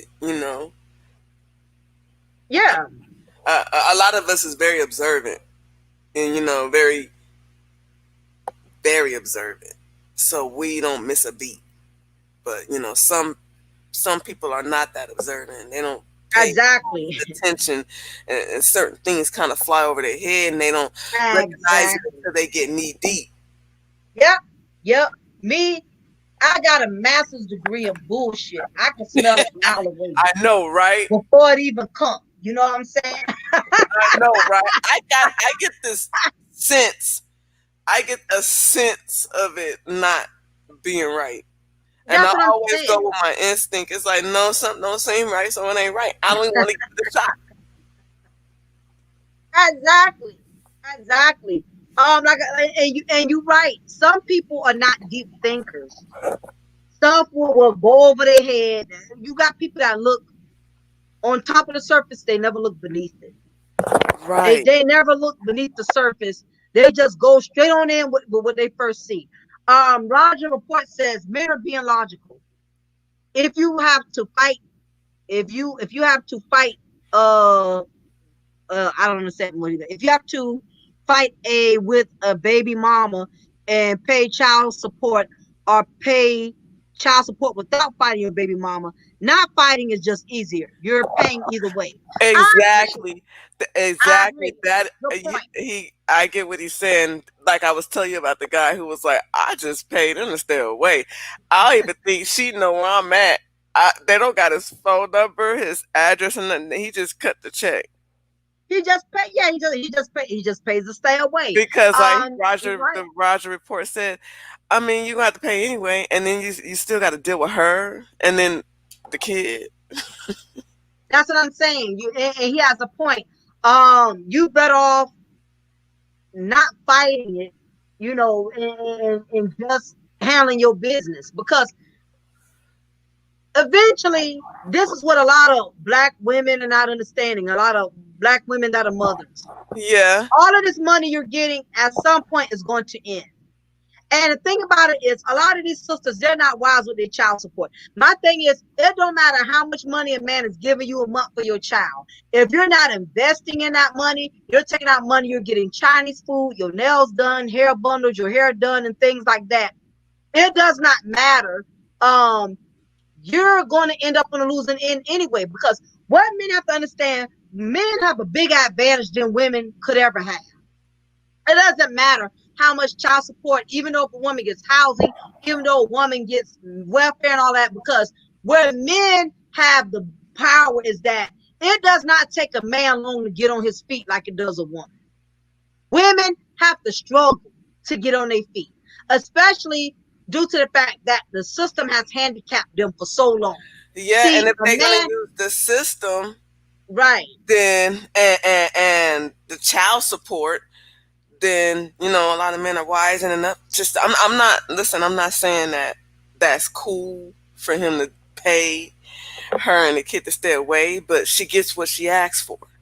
exactly, This is what you ask exactly, for. If you want to use child support, you want to use baby for benefits, you want to live off the system, that's what you get. exactly, exactly. And when they look up and the child is 18, and you got to come off that stuff, because again, all this time he's been hustling and grinding while he's paying you child support. Here it is, he really owned the house. You don't own your Section 8 house. You've been taking your child support, paying your Section 8 for Taxpayers years. own that house, so you That's just what better I'm be saying. quiet. See, men have that advantage because whatever they get, they got to get it legitimately. Women, we can get way more things than they can get, but the problem is the things that we can get is not legitimate. It's not solid. A lot of the things that women are able to get it's a crutch. It's Right. just a crutch. So it doesn't matter if your baby mama is living it up well off of Section 8. It doesn't matter if she's living it well off of welfare and child support or whatever. Eventually, all that stuff has an expiration date. On the other hand, a man who has to work for what he has, it may take him having to go through way more avenues, because of course he can't get the system to help him. What's up, Samuel? But the good part is he's building something solid. So when he's in his 50s and 60s, he owns his house, he owns his property, he's profiting. What you gonna do in your 60s and 70s, ladies, when your children are grown and you can't get Section 8 anymore? You can't get food stamps when your last child turns 18. You can't get none of that stuff no more. Now what? Unless you was one of them women that was smart, and while you was getting things from the system, unless you was smart and you was investing and putting your money up, saying, okay, I know I'm not going to be on housing and welfare forever, so let me take this child support and stack it up. So eventually, by the time my child is 18, we can get us a house. No, know what they do? They think they're going to live off that stuff forever. They buying all kind of stuff they can't afford, buying these 2020 Toyota Camrys, or just have another baby, or just keep having another baby. But even then, at some point, you can't keep having children. At some point, your biological clock is going to expire. So even if you have 6, 7 children, at some point, you're not going to be able to produce any more children. And when your last child turns 18, okay, you got to come off the system. Not only that, the system is so by changing. the time and Pete, this, by the time the last child turned 18 and she finally gets off the system, is like freaking 50 years later. That's what I'm saying. Like, you feel me? Yeah. 50 years later, you done been on the system for 50 whole years. Yeah, the system, to me, the system is just setting a lot of women up for failure. Because like I said, a lot of the houses they giving these women is not houses that these women can buy. Yeah, your day rent is only $10, $20. That's true. A lot of these women living off a house and they rent is dirt cheap. But guess what? They will never own it. What's the purpose of me paying $10 for something every month and I'll never own it? And you will get something average. You're not going to get anything nice. You'll be in an average neighborhood in the average spot. Exactly. And they're cutting back now, because when you first was able to get Section 8 housing, let's say if you had a boy and a girl, they will put the boy in one room, the girl in one room. Okay, that's a 3-bedroom house. But now they got it to where now they're cutting back. They're piling all of your children up in one room. Because now what they're doing is they're not trying to make welfare recipients comfortable. They're just giving you just enough to get by. And they shouldn't make them comfortable. Exactly. Exactly. And Dustin has a question here. He says, why not get married and create a family? Well, the reason for that is, for one, women have lost the privilege to choose. Women are not being able to choose anymore, and that's our fault. Once we started depreciating in value, we no longer get to choose. It's the men who are choosing. And what it is, men are not choosing to marry women based on the type of women that they have to choose from. So for men, they're not finding their marriage material. What'd you say, Kel? I said men are not finding marriage material. They're just finding booty calls. they're finding booty calls. Basically, and I believe. Don't get me wrong. I believe in marriage. You know what I'm saying? It's but everybody else don't. Yeah. And like you said before, though, Kels, it depends on the woman. You have some women, they're comfortable with being a baby mom. And you got other women who actually want to be wives. Me, I never wanted to just be a baby mom.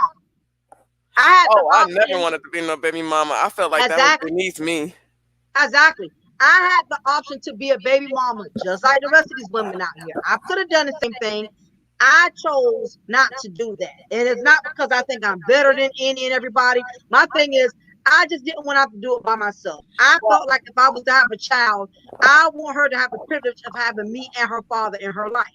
I didn't want to do it by myself. So therefore, I didn't put myself in a position to have to do it by myself. Not only that, it's easier to be a baby mama than a wife.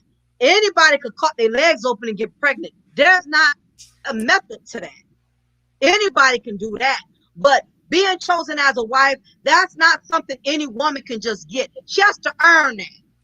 Anybody can get pregnant, but earning the privilege of being a wife, that is something not any woman can just get. Any woman can get pregnant, but any woman can't just be a wife. Right. You know, she could be a time filler. Exactly. You know, she's only for the moment. She's a temp. Yeah, exactly. She's not a permanent employee. She's a a temporary worker. Exactly. And what has happened is honestly, a lot of these women, their self-esteem is so low, they don't feel valuable enough to be a wife. They don't feel like they're worthy of it. So they rather strive to be the baby mama. It don't take no work at being a baby mom. But for a man to choose you because you're different from the rest, that's not easy to accomplish. And a lot of women are not understanding that. Being a wife is a privilege. It's not a right. And you got some women who walking around here, they believe they don't convince themselves they're wife material. And that brings me to my next point. I want to talk about these women who feel like because they are attractive, because they look a certain way, they automatically feel like they are entitled to being a pick-me chick. Because they look good, because they look beautiful. They think somebody's supposed to wife them. I know a lot of women like that. And number one, I wouldn't want to be a pick me. I don't like attention like that. You know what I'm saying? I don't want to be Yeah, picked. I do the picking. exactly. So Exactly. I decide who want to get married. Yeah. So what Yeah. I'm not gonna do is be desperate and be playing pick me and trying to go seek out a husband and trying to find. Hey, I'm not doing all that. It's, hey, Kels, we what? got pick me's, and then we got dick me's who just want to be dick down.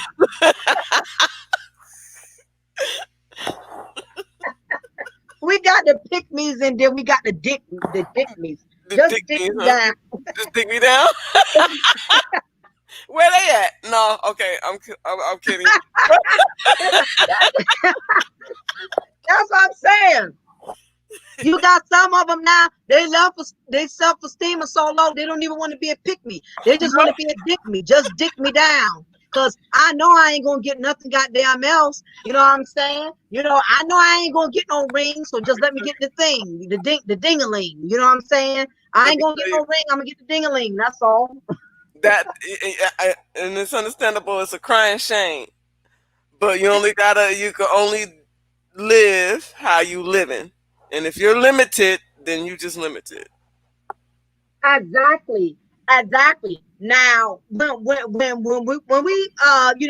talk about these women, um, basically, we letting the ladies know, he's not feeling you, sis. And again, a lot of these women, they're not understanding because, like we talked about, the 3Ds: denial, delusional, and desperation.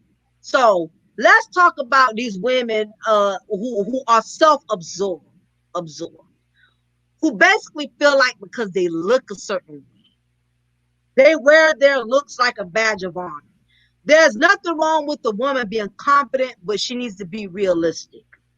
Just because you think you are God's gift to men, it doesn't mean that every man is going to consider you to be a gift. A Yeah, lot of women think they are God's gift to men, and and they're you know not a better gift. than that. They're not even the rapper on the present. They're not even that much. Yeah, because then you run into men who think they are God's gift to men, and a woman that think that she's God's gift to men ain't even on his level. That's what I'm saying. You have Dustin DeWeer says, with their dyed hair, nails, and Fashion Nova, ain't it? It's a lot of them doing that. Yeah, it's a lot of women who are infatuated with their look. Yeah, I've I mean, ain't heard nothing women. wrong with looking good. It's just that anybody who could get somebody that look as good as you can probably do better, Exactly. And the and thing, you're not as tight usually. yeah, You're just kind of like not on the same level because he feels like, oh yeah, you are beautiful, but I could get way beautiful. I've had way beautiful. exactly. Oh, once he find out under that beauty, you're a damn bird brain, he don't even look that good no more. Right. It's like, well, you're stupid. And, I could get the whole package. I get brains, beauty, and she could have her own money. You're just like Hmm. beautiful and stupid. or drama. A Yeah. lot of beautiful women come with drama. And it's like, why you got to be so cute and be so dramified? You know, it's Exactly. like you're too cute. Why don't you just be cute? Yeah, Be yeah. pretty. You Just have shut your to mouth and be be pretty. Somebody will take you on a date.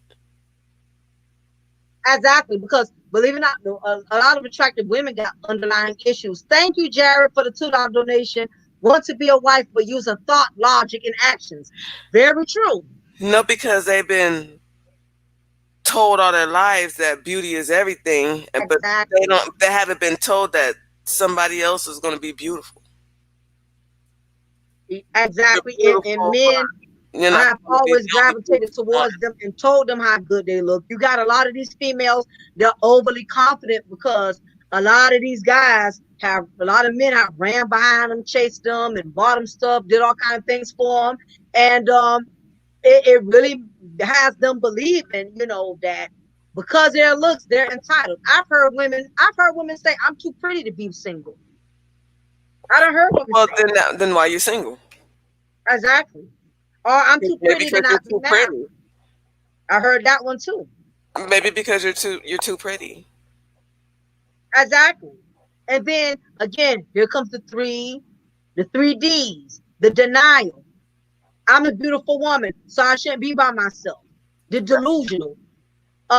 Men should they should be grateful to even be with a woman like me. Then when she see that ain't working, here comes the desperation. Don't Now have you're picking anything up to a pet offer. pookie.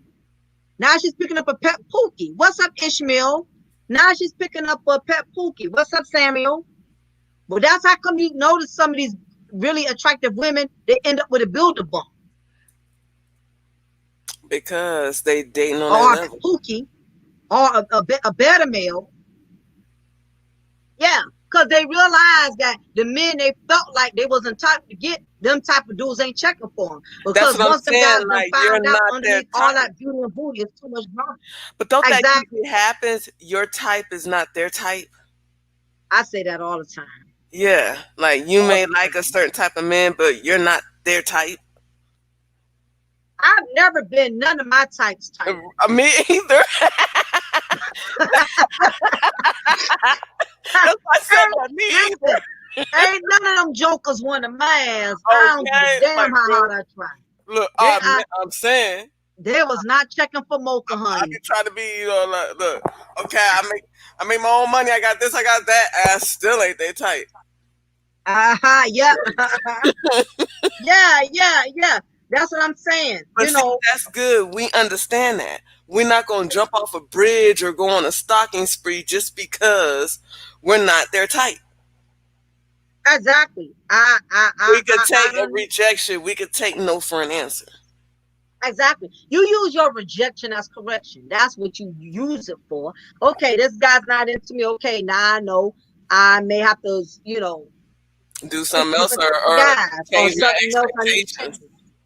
Yeah, I mean that, and that, and I think that's sabotage women a lot with that type, these types and preferences. Well, he's not my type, and my thing is sometimes your type, what you feel is not your type, that's really what will work for you. A lot of them, I've even, I've even noticed these rhinoceroses, even they starting to get choosy now. Let, I let me tell you know. something. I'm gonna show you a picture of, I'm gonna screenshot a picture of this female, but I'm not gonna do it on here. And when I show you a picture of her, I mean, you're gonna be like totally floored. Like, she got the audacity to be picky. I mean, don't get me wrong, I have nothing against plus size women. But if you're gonna be a plus size woman, at least be classy and at least have yourself, well, at least, look good with your plus size figure. Yeah, because I Um, got a homegirl like that, and she is so adorable. Like, she's fine. right, You got them who knows how to work with it. right, But then you right. got them who be doing too much. It's Yeah, like, is you for real? this one is, and I'm trying to say this respectfully without offending anyone. So before I make this You, comment, you, you doing better than I am because I would just blatantly say it. No, I'm gonna say it. I'm gonna say it, but I'm gonna apologize in Okay. case. Okay, well, I I'm gonna got your put this back if out here, somebody wants some smoke. just in case. So all my plus size women, I got love for y'all, but some of y'all attitudes is bigger than your pounds. In A other words, lot of and let me interpret. In other words, tone it down about 20 notches. You'll do. I'm just okay. You'll I'll let do. you say it. This tone it down about 20 notches. That's I'm all I'm trying to saying. be nice. I'm just being frank. Okay. So I'm gonna let you break it down a little bit more nicely. Just tone it down about 20 notches. You'll do. You know what I'm saying? You do got men out there that prefer I, what you I, are, and that's a good thing, but you stop trying to do skinny shit. Just stay in your lane, just like you tell us to stay in ours. Stay in a wide lane at that. But Yeah. some of these plus size women, their egos is bigger than the damn plate. It's bigger than the plate they fix at the buffet. Oh, I'm so through. Damn it! I hope nobody flags my damn channel. I hope not neither. I'm taking this shit off. I don't need the No. BBW coming after me. Damn, we're gonna I can't even leave this video up here. I'm sorry. I will take it down. I'm not leaving it up because I don't need the BBW committee coming after me and flag. That's a hell of a committee. A big committee. You know what I'm saying? I'm just saying, I got love for my decent plus size women. The ones I'm talking about, the ratchet plus size women. That's them. They're the ones who make me mad more than anything. Them the ones like Lizzo, these Lizzo type. I'm so turned off by the type of females. And the thing about it is, the honest part is, all women have attitudes, but the plus size girl, their attitudes are to a whole nother level. Is it for real? Yeah, that's what I'm saying. They have this extreme delusional level of confidence. They're like extra out of the ordinary. Extra out of the ordinary. They have 50 pounds more of arrogance. And my thing is, I've seen some of these big plus size women, they think they finer than me and you put together. I done seen them. I've seen a lot of them with bad attitudes, man. Thing. It's a good thing, but don't start shoving your weight around, because now we got a problem. What I'm saying. That's what I'm saying. That's what I'm saying. There's nothing wrong with being a confident plus size woman. But when you literally get to throwing your weight around. Right. Now we got a problem. That's what I'm saying. To where now you shading other females, you disrespecting other females. And then a lot of them, I just think the confidence is really their way of compensating for the lack of confidence they really feel. And they feel like they got to really go the extra mile to prove they're confident, because it's this thing where people feel like, because I'm a big girl, I'm inconfident. So that is the reason why a lot of them have to push the envelope and put it out there that I'm confident, I'm big, and I'm beautiful, and it's that. If you're big and beautiful, you don't have to keep going around and saying it. People will see you for how big and beautiful you are. But you have to push yourself out there and show your lack of confidence. You don't have to say it; they'll see it. That's what I'm saying. That's what I'm saying. And now you're trying to force people to see it. Now we don't want to see it. That's what I'm saying. Same. I want what I want. The problem is you want too damn much, and you look like you done had too much. And you know what I'm saying? Yeah, Stick to your limit. It's just ridiculous. Some of them, but really, some of these plus size women, they really have terrible attitudes. All jokes aside, some of them got really terrible attitudes, and I don't know if the attitudes come from the fact that men be shading them sometimes, or they've had to deal with a lot of rejection. So maybe that gives them that extra oomph to have this attitude, and they figured the attitude is coming off as confidence, but it's really coming off as arrogance and ratchetness. That's what it comes off as. You know what I mean? So, you can be a plus size woman, but keep your attitude and your arrogance. You still need to humble yourself with that. Like Kel said before, you got some men out here who love Toyota Tundra truck thighs. Yes, they You do. got some men who love it. Yes, they do, and that's cool. Yeah, But just tone it down about 20 notches. It's all good. exactly, exactly, exactly. That's my part about it. So when we talk about, like I said, we're up here trying to school these women and make them understand a man is not feeling you. Um, as you just said, your type may not consider you their type, because we both just said, hey, all the guys that was our type, we find out we wasn't theirs. The next thing is, all men are drawn to attractive women, but sometimes there's just too much drama that comes with it. We all know women that are very beautiful. We see women in the industry. We see women like Jennifer Lopez, who is now on husband number 7. We've seen women like Holly Berry, but that has had more than one man say she has a lot of issues, psychological issues. That she's very clingy, she's very possessive. You see Nicki Minaj, even with She all likes her child. beauty and plastic booty, she had to She resort likes. to getting a better man. Yeah, she likes child molesters. Yeah, evidently she does. Evident, and do you know now what they're trying to do is he's trying to get the judge to grant him um access to an event. She has the baby and she goes into labor. He wants the judge to take a lift off of him for that day or whatever when she goes into labor. And I'm like, dude, you are a registered sex offender. They're not going to take a chance and take a lift off of you for you to go and attend her labor.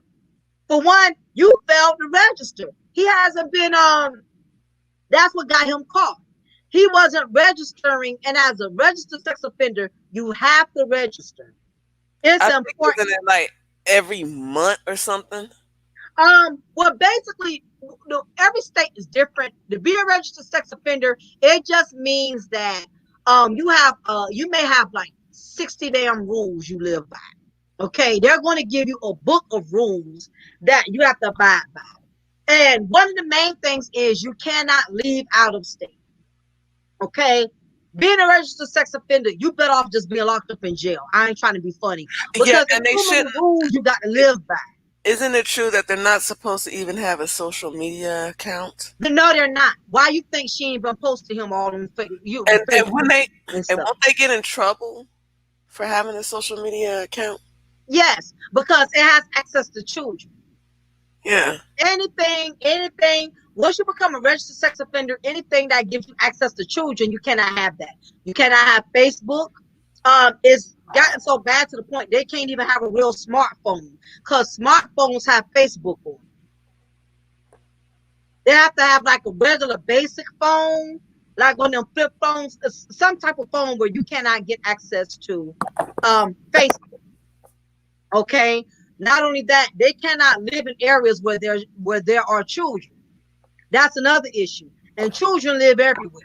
Yeah, they can't be around schools.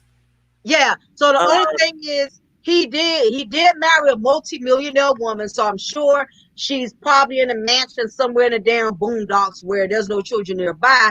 But the thing is, even with her money, it's a lot of things that Nicki Minaj cannot protect her pookie pedophile husband from. Another thing is, when she has this child, it's another thing, I forgot what it's called, when because by law, even being around your own child, there's certain type of restrictions you have to have. So even when she has this child, it's still going to be some rules and regulations he's going to have around his own child as well. That's how deep this thing is.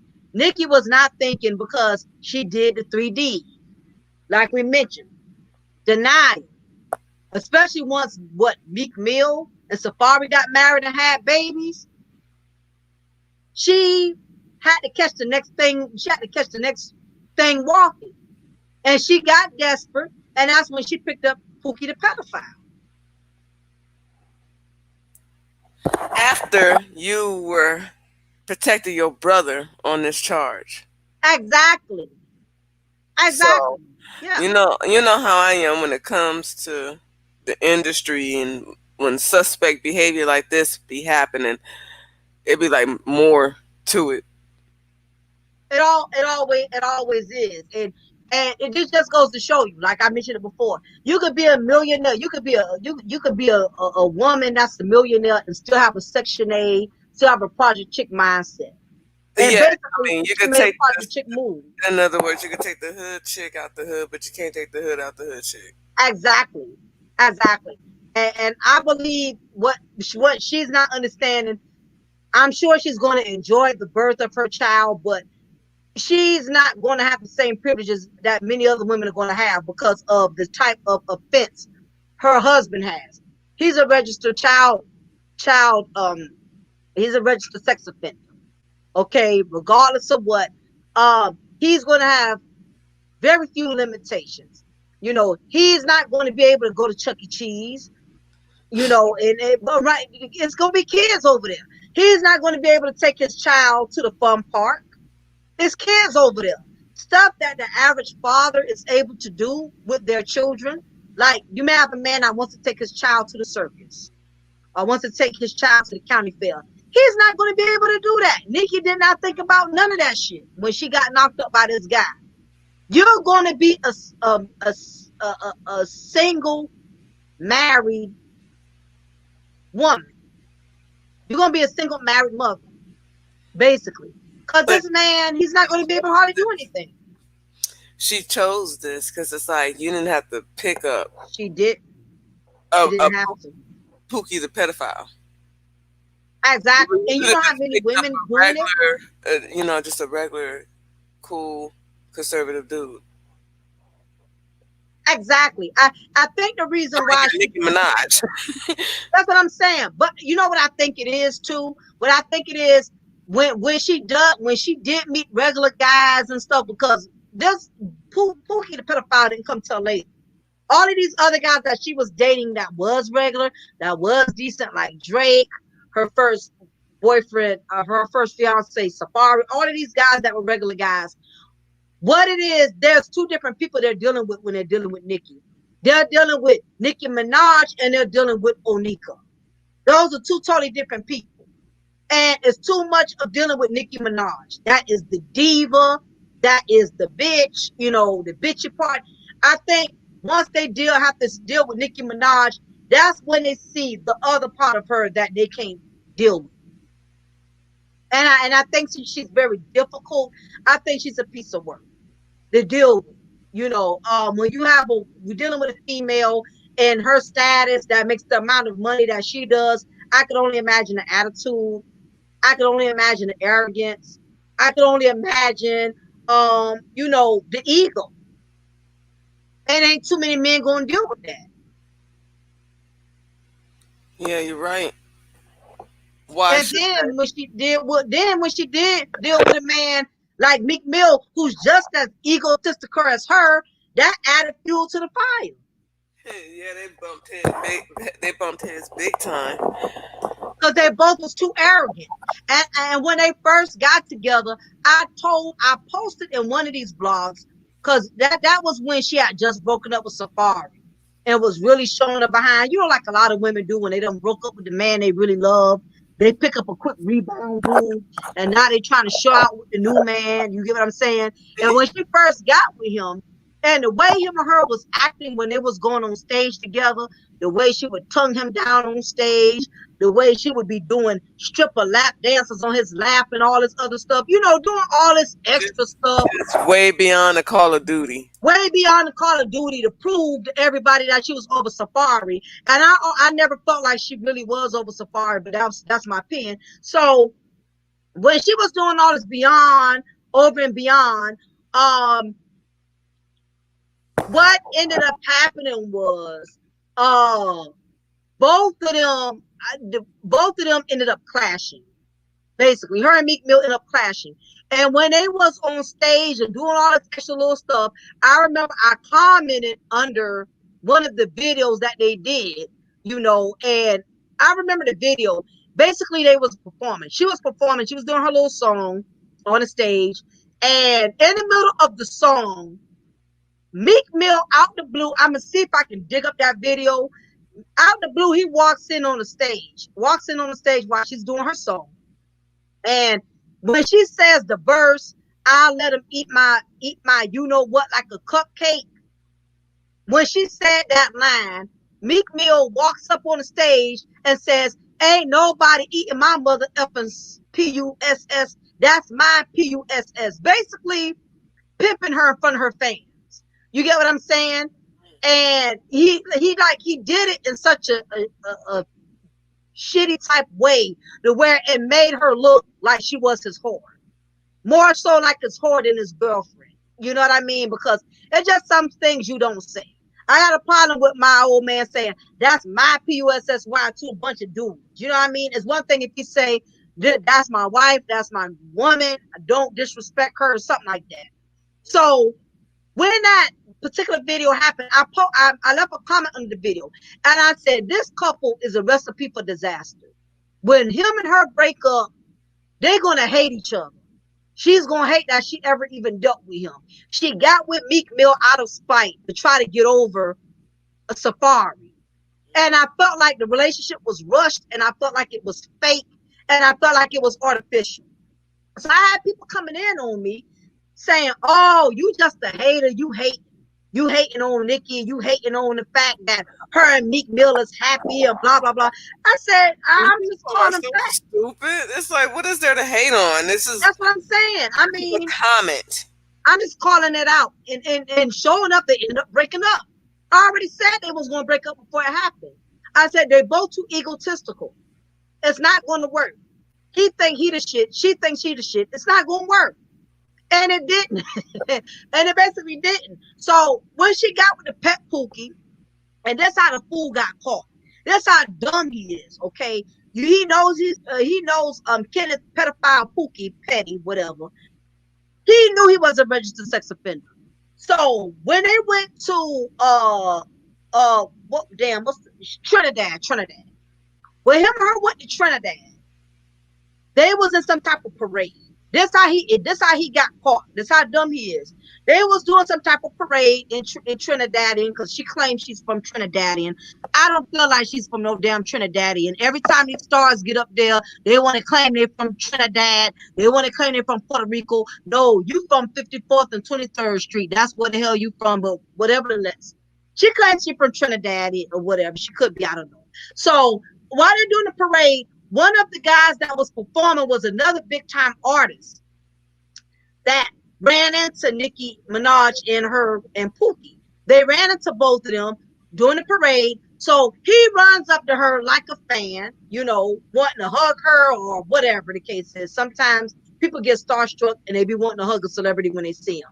So he wasn't a regular fan. He was actually like a big time rapper in Trinidadian or whatever the hell you pronounce it. Pookie the bear grills the hell out of him. What up? No, don't be going near my woman. What up? Blah, blah, blah, blah. You know, he gets good, not understanding your wife is a celebrity. She's going to have people run up to her. These are her fans. They love her. You know, as long as the guy ain't pulling on her or trying to hurt her or something like that. Pookie the bear comes out ready to attack. And I notice most women who get with most Pookies are very possessive men. They act like attack dogs when it comes to their women. And the women think it's cute. Like, oh, my Pookie really loves me. And you can tell Nikki thought she was fascinated in a sense by him coming to her rescue, not understanding that it's not so much her he's protecting. She's an investment, and he's protecting his investment. That's what he's doing. So the video went viral. That's how the dummy got caught. If he wouldn't act like the attack the pet Pookie bull that he is, the pet bull Pookie that he was, they probably wouldn't have found him.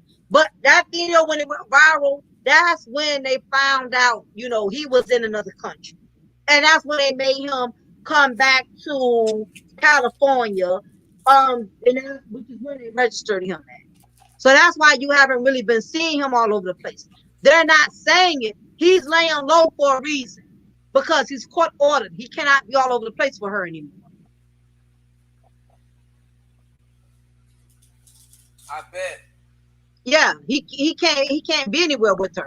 That's why when she took those maternity photo shoots, what woman wouldn't want to take a picture with her baby daddy? And this is your first baby. You notice he was not in any of those pictures because he can't be. He can't afford to be. He can't be all over the place with her no more.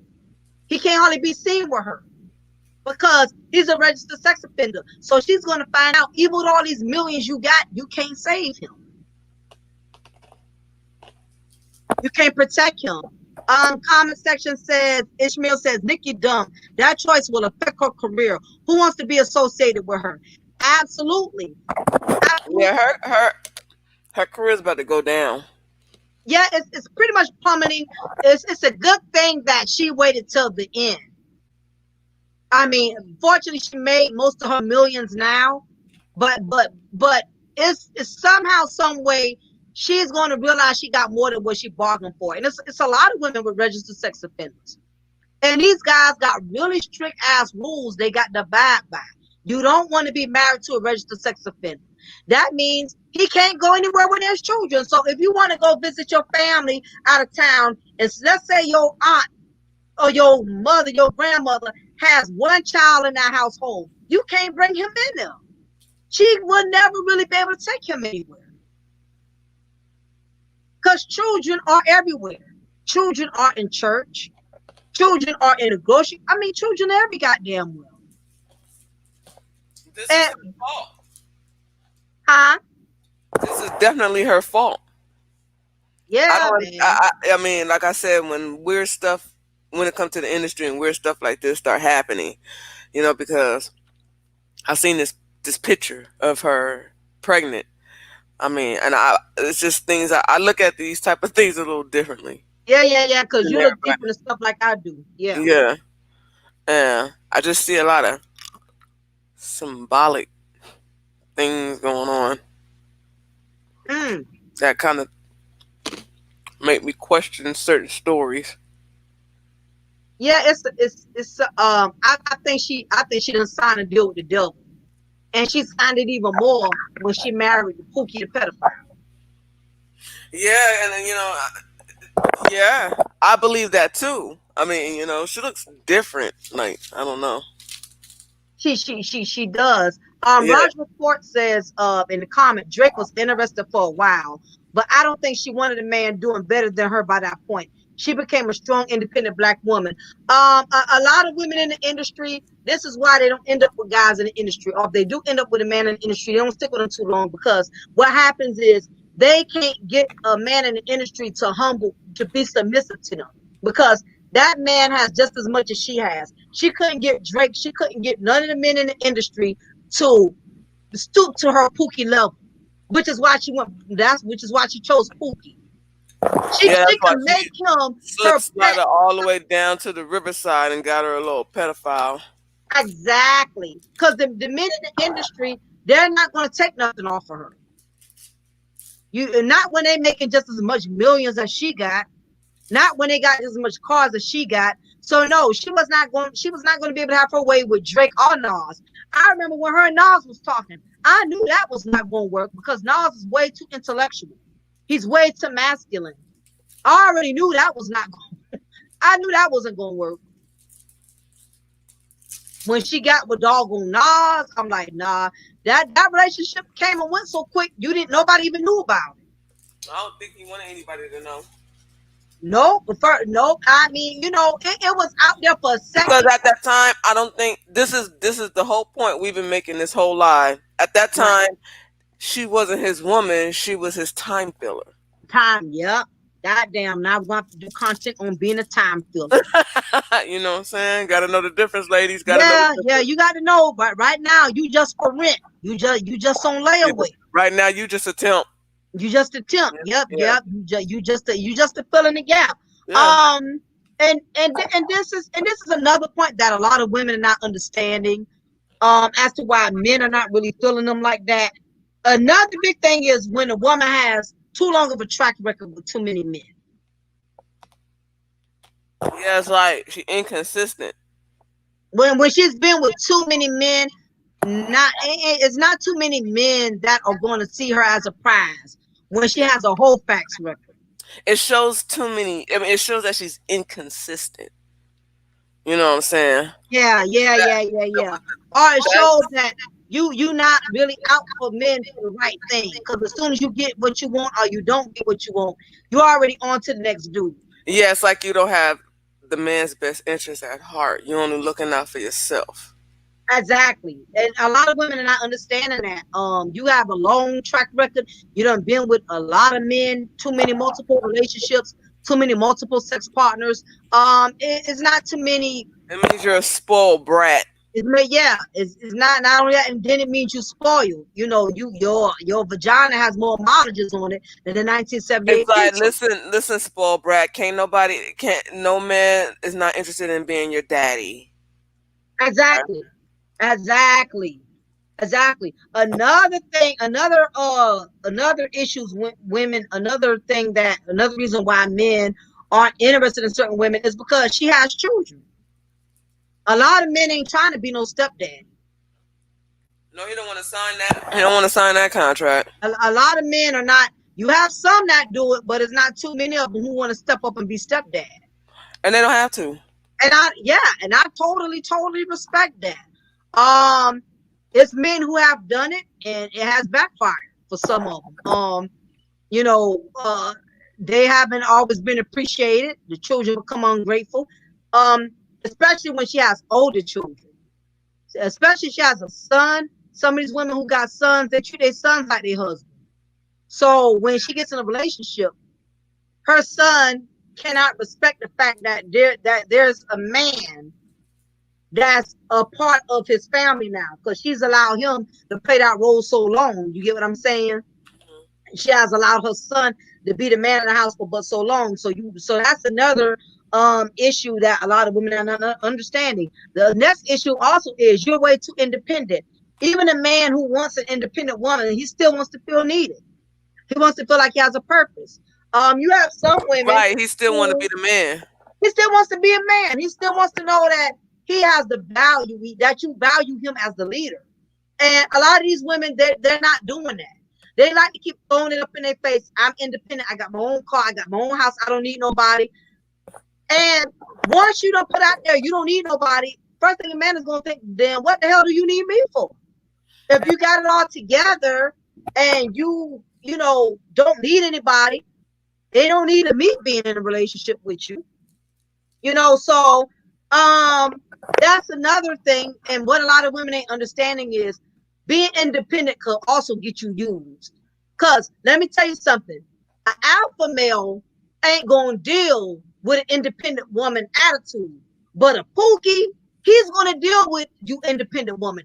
Pookies love independent women because they know they could drive your Toyota Camry all day and burn the gas out while you working. They know they can lay on your sectional sofa for Rent Center all day while you at work. They know they can drink up all the kids' Capri Suns and eat all the kids' Cheetos and potato chips because you have stressed that you so independent. And guess what? Some Pookies, they don't get offended by it. They love independent women. Shit, I'm glad she got her own car. I ain't got to buy one. I can use hers. Oh my I'm glad she got her own apartment. I ain't got to buy God. one. I can live You off of really think her about rent it. free. And the crazy thing about it is there's some chicks that's like that too. What talking They about with females? yeah, some chicks are pookies too.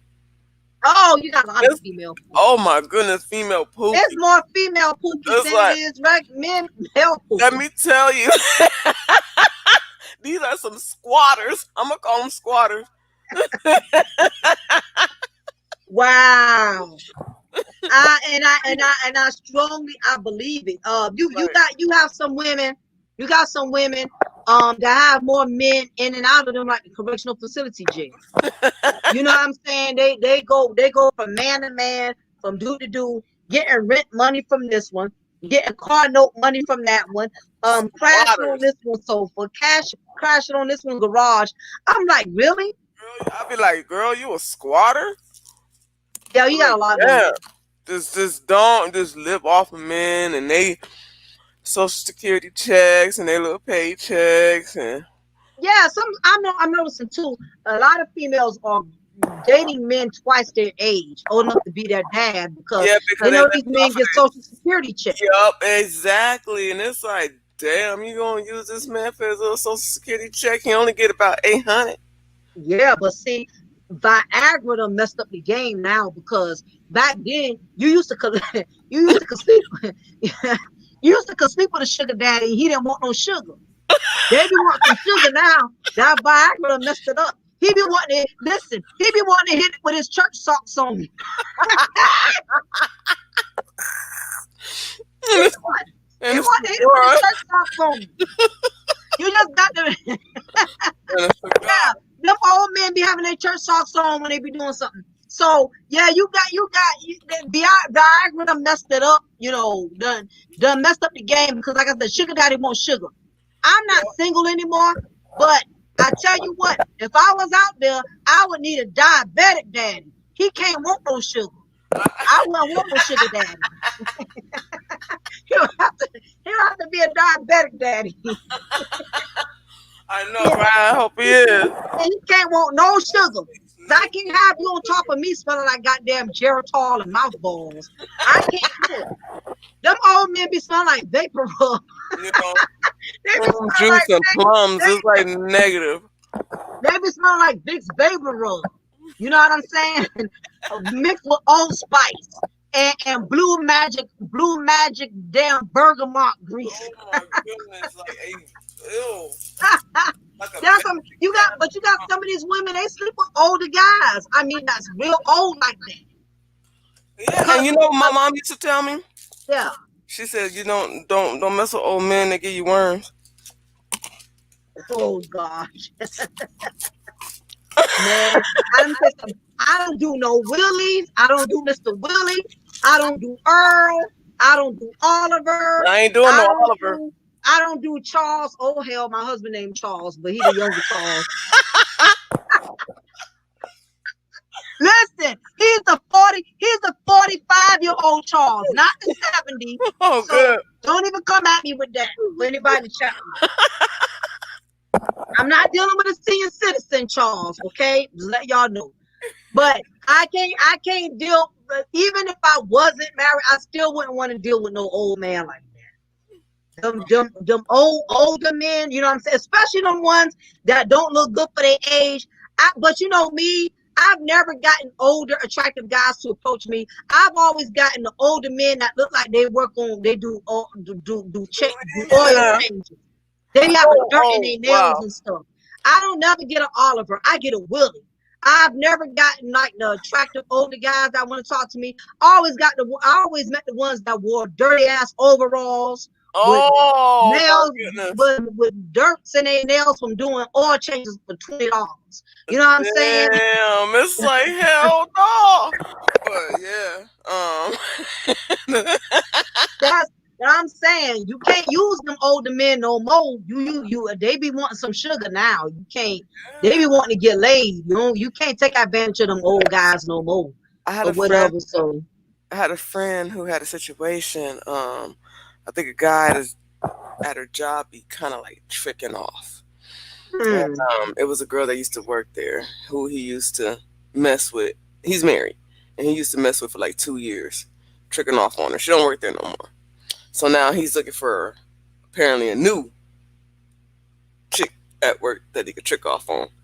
So she decided to take the position. She said she decided to back out. She was like, some of the stuff that's required, she can't do it. Girl, bye. Especially them old men. Them old men got weak knees. You know how long it's gonna take for him to climb up in that bed.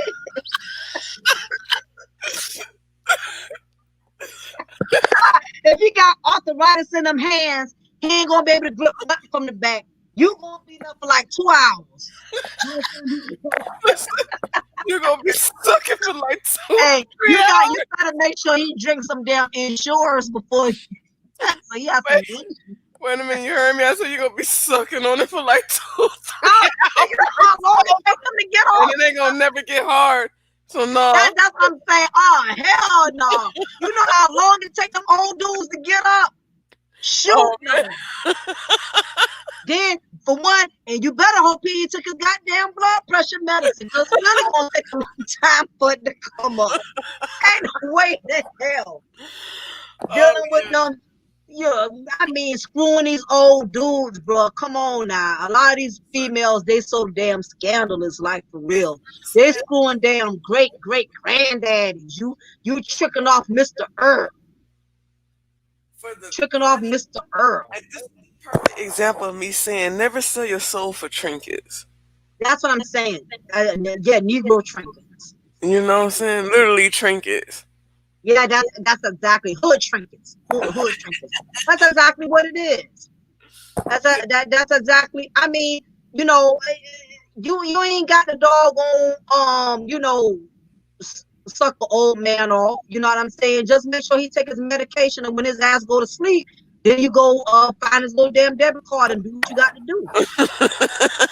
You know, just give him his medicine and make sure he done doze off. Yeah. So you can, do what you need to do. Exactly. But yeah, sir. Oh, let me see. I said somebody did put a little comment up here. Larry says you might as well be in prison. I take that back. Prisons have less restrictions than registered sex offenders. It's pretty much about the same. But you know what the bad part about being a registered sex offender, because like I said, I work at the jail. The bad part is that you have to walk a straight line all the time. Mm-hmm. And just on a regular, we break rules every day. You get what I'm saying? Even the most law-abiding citizen breaks rules. You know what I mean? We all do. You know what I mean? But as a registered sex offender, that's just the thing. You can't even afford to break the simple rules. And that's how come a lot of them keep ending up back in jail. They don't always end up back in jail because they commit another sexual act. It's something as simple as when you moved, you didn't report it to your probation officer. You you had a niece or a nephew spend the night that wasn't supposed to spend the night. Just little stuff like that. You know what I mean? Right. You just got to walk a straight line. That's why I said, with Nicki Minaj and being married to a registered sex offender, she is weighing over her head. They just go to and not to keep bringing her up, but you can have all the millions, but if you don't have the education, you can put yourself in bad predicaments, because she should have really had talked to somebody about that. Look, it just shows how scandalous and unreliable these chicks is. It's like you can't trust these chicks. You unreliable and you scandalous.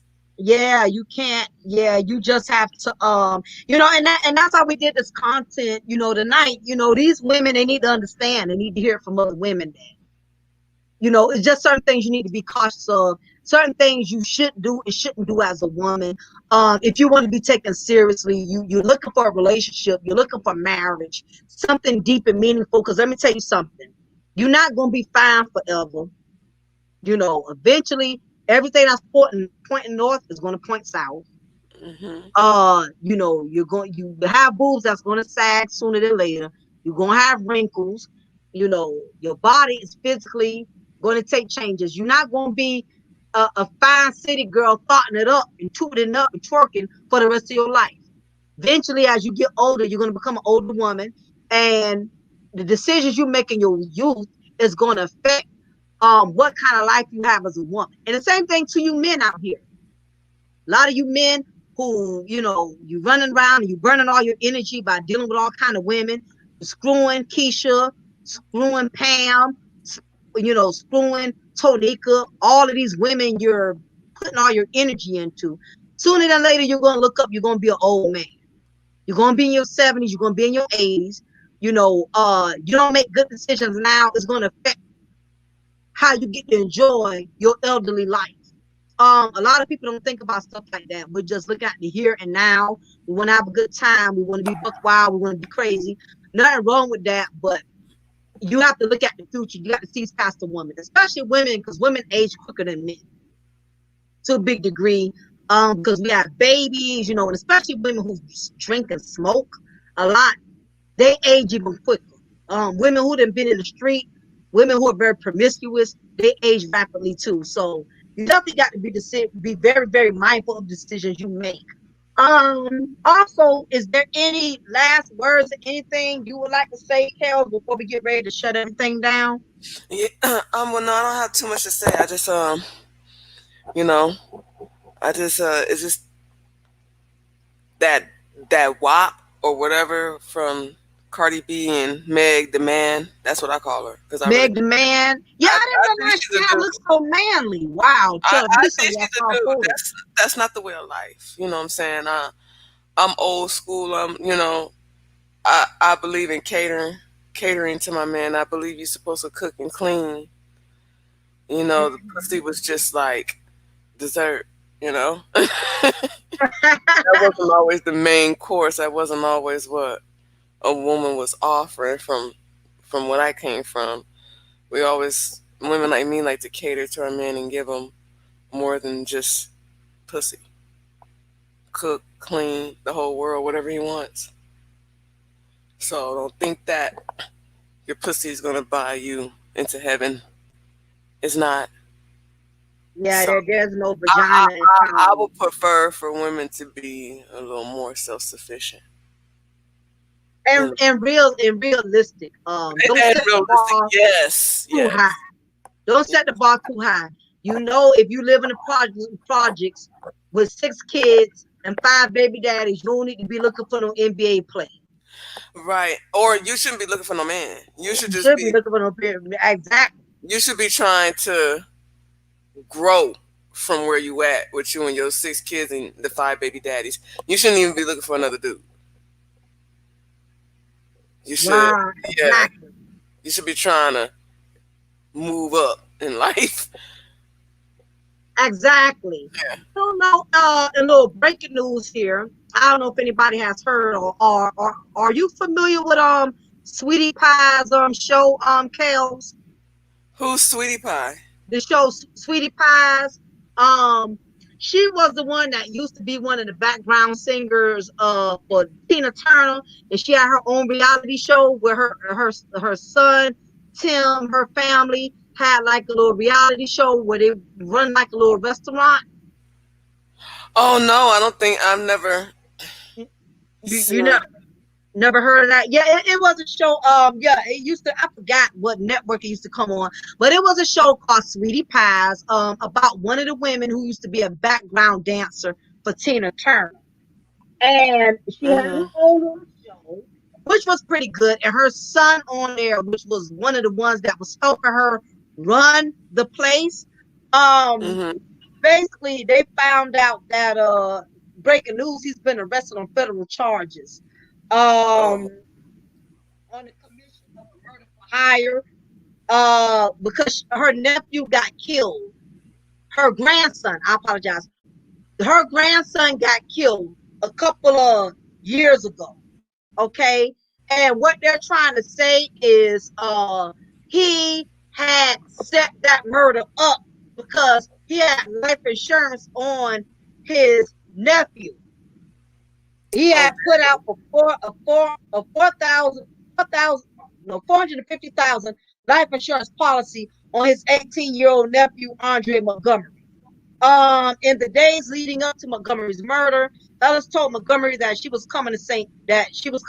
Louis On March 13, 2016, the day before Montgomery's murder, Norman, which is the son of Sweetie Pies or whatever, flew to St. Louis, Missouri from his home in Los Angeles, California. On March 14, 2016, Ellis and Norman communicated using temporary phones activated that day. Ellis also used a temporary phone to communicate with Montgomery and learn his location. Immediately after learning Montgomery's location, Ellis placed a call to Norman around 8 p.m. the same day Montgomery was shot and killed. Ellis's phone location information places her in the area of the murder at time of the shooting. So basically, they're saying that they believe that he was involved in that shooting. Okay, it was on network. Okay, thanks Simone for telling me that. So yeah, for those of you who are kind of familiar with that show, yeah, it's not a good look for him right now. He's been arrested or whatever. So Timothy Norman, he's facing some very heavy charges. And if he did that, I mean that's terrible. That's really, really, really terrible if he went there. So, nevertheless, my heart goes out to the family. I'm not going to go all into that or whatever. I got to read more into it as to what happened because I'm just not getting it. But yeah, y'all be careful out there. You know, you got a lot of people, family, friends who don't have your best interests. Be more selective. Women, use your intuition, and make sure you make the wise decision when it comes to choosing a certain type of man. At the end of the day, as women, we have to take accountability for how we put ourselves out there. You cannot play the victim. You cannot always blame these men because you keep making very bad decisions. Oh, before I get ready to shut things down, okay, I see I got a question from Ishmael. Speak on P Valley, please, for a quick minute. I'm very familiar with that show. Are you familiar with that show, Kels? P No, Valley? You no, just don't watch no TV, do you? no. I am very familiar with P Valley. It's very good. You need to check it out.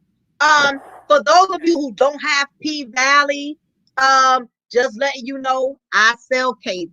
I sell 10,000 channels for $26 a month. I sell live streaming cable. So if you want to watch all of these wonderful shows I've been talking about, and you are paying way too much money for your current cable provider, if you have an Amazon stick and you got the high-speed internet, I can connect your cable in 5 minutes. You get 10,000 channels, all the owns, all the HBOs, all the stars, plus free pay-per-view events. And yes, guys, I have ESPN, I have Red Zone, I have every sports package that you can possibly think of. So if anybody interested in cable, email me, hit me up. I can hit you up. I got the hook up. I can give you some really cheap cable, quality cable. I ain't talking about the type of cable where you got people walking across the screen like they used to sell them DVDs back in the day when you bought a bootleg movie. No, I have the real deal. So if you want cheap cable, quality cable, I got you. I can make your life a little bit easier. P Valley, I like P Valley. It's a series for those of you who don't know about women who are in the hood who are working as strippers in a little hole in the wall type of strip joint. It's a really good gritty series. If you like The Wire, you like The Corner, you like gritty type of series like that, it's definitely, it kind of is pretty much in the same ballpark as that. And I actually think it's really, really good. I'm enjoying it. Other than all of the, how could I say this so I don't create any problems? There's certain scenes in there that's a little too heavy for me because it has two of the same sex partaking in sexual activity. I would say that I think it's a little bit much. Kind of like that's how it was in Empire. Empire was a really good show till it started having too much of that on there. And I'm not knocking the community, but that's just a little too heavy for me. Other than that, I like the series. Because it's too heavy for me too. yeah. That's kind of like how P Valley is. Other than that, it's really good. I think it's a realistic type of show because it shows a lot of what women who indulge in our lifestyle got to go through. A lot of people think being a stripper is glamorous. They think being a stripper is all about you meeting these big time millionaires, these athletes, and they just, giving you all this money. A lot of these women are struggling as strippers. Yeah, because they don't have good nights every night. Exactly. And it's personal stuff that they have to go through. I like Mercedes. I like the woman who plays as Mercedes. She seems like she's a very strong-minded woman to be in that type of you know, to be doing that type of work. And the way that her mother betrayed her with all the money she was saving up, she was trying to get out the stripping game. She didn't want to stay there. She didn't want to have to live in that. She I was think I know trying what you're to, talking about now that you're yeah, talking about it. it's called P Valley. Okay, Yeah, I think it's I've seen previews of it. yeah, it's really good. I like the show because it's very realistic. That is stuff that goes on day in and day out. I like that better than these reality shows like they be having Atlanta Housewives. All that stuff is overly scripted, like Love Oh and Hip yeah, I Hop. mean, I used to. I mean, I'm not gonna lie. I used to watch it, especially on I here when they did. used to do it live, because I used to follow a lot of channels that do reaction videos to that. But I just Yeah, lost interest in it, like Love and me Hip too. Hop and Black Ink. I literally lost interest in all of it. Me too. I was glued to all of that stuff.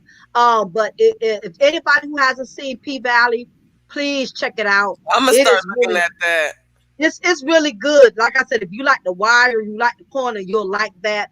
I've been missing bits and pieces. I have a bad habit of when I plan to sit down and watch a show, I always get up and do other things. I'm on my phone. I'm cooking. I'm doing something. I don't just sit still and just watch it out all the way out. But it's a really good show because it shows that women who live in the hood, they're not trying to stay there. You know what I mean? Even though they're stripping and they're doing things that a lot of people may look down on them for, some of these females, they got goals, they got plans. One of them, I forgot her name, but she's she has a role in the movie as a stripper, and she's a mother, and she has to bring her baby in a dressing room with her, before she goes to strip, and stuff like that. So it's just really good. I like it. I ain't gonna give too much away because I know some people haven't seen it, but it is worth seeing. Yes, I am a fan of P-Val. To Mr. Thomas in the chat. So I'm glad you brought that up. But yes, I'm gonna look forward to the next episode. I think this show is gonna last for a long time because people are looking for something real. People want real gritty series. People are tired of the over scripted reality shows with black women acting like hyenas and I know it's like wearing long backlashes. It's just overwinded. that's A lot of exactly black what women I'm fell off tired of of. reality Like that shows. extra heavy makeup and always the pink, purple, blue wigs. It's terrible. I'm just tired of The seeing female people pulling wigs and eyelashes, stuff. yeah, throwing glasses. It's like I don't want to see this shit. Yeah, and see what a lot of people are not understanding is a lot of these reality shows started when we were really young. And what it is now, Yeah, we're now that's older. true. So the That's problem is they true. haven't grown up. It was entertaining to watch you throw glasses when I was 20. Yeah, But because that I'm stuff going came into out my when I was 40s. in my 20s. Yeah, Yeah, that's that what it shit is. been out for over 10 years. That's what it is. Seeing Evelyn them and Right. Shawnee Yeah, and I was Jocelyn. And real then all of them they off. went from reality show to reality show. How you went from Love and Hip Hop, now you do a marriage boot camp. They're just all over the place. Yeah, Then all and then the last season with Basketball Wives, and it's just it's trashy. it's overrated. Yeah, I watched it for too many years, so I lost interest. I outgrew it. Yeah, I'm off the reality show bandwagon. Um, I'm trying to think which ones I do. I'm trying to think, is there any reality shows that I do watch? I Not don't know any. me. I I can't name revolted any. back to my old school shows like the Parkers. Yeah, Uh, I'm into the retro shows too. I like to watch what's happening, Sanford and yeah, Son. Um, Martin. yeah, I'm a retro. I still like to watch Good Times. Yeah. I like Parker Yes. too. Good I times. love, Yes. but let me tell you what's my favorite, Golden Girls. That Oh that gosh, I that used to that watch that. doggone That's not even funny. that mama, she be saying anything. I mean, she'll just hella her rap, Yeah, hella any old her thing. ranch. All of them. They. I just love the Golden Girls. Yeah. Yeah, I So watch I'm into this. that retro stuff. Me too. Yeah, that's what I. And believe it or not, sometimes I'll binge watch. I'll watch the old reality shows that first came out. I don't watch the new ones. I'll go back and watch the first ones sometimes Yeah, I when they get what first you're started. saying. Like for example, like if like I say the Parkers, I'll go all the way back to season one. I binge watch. I Yeah, binge watch. all the way up until season the end. I mean, I've done that. Yeah. Yeah, I binge watch, but I'd rather watch the old season than this new stuff. I can't take this new stuff no more, man. It's Oh overrated. Everybody hooking up with everybody. People who started off together, now they all with somebody totally different.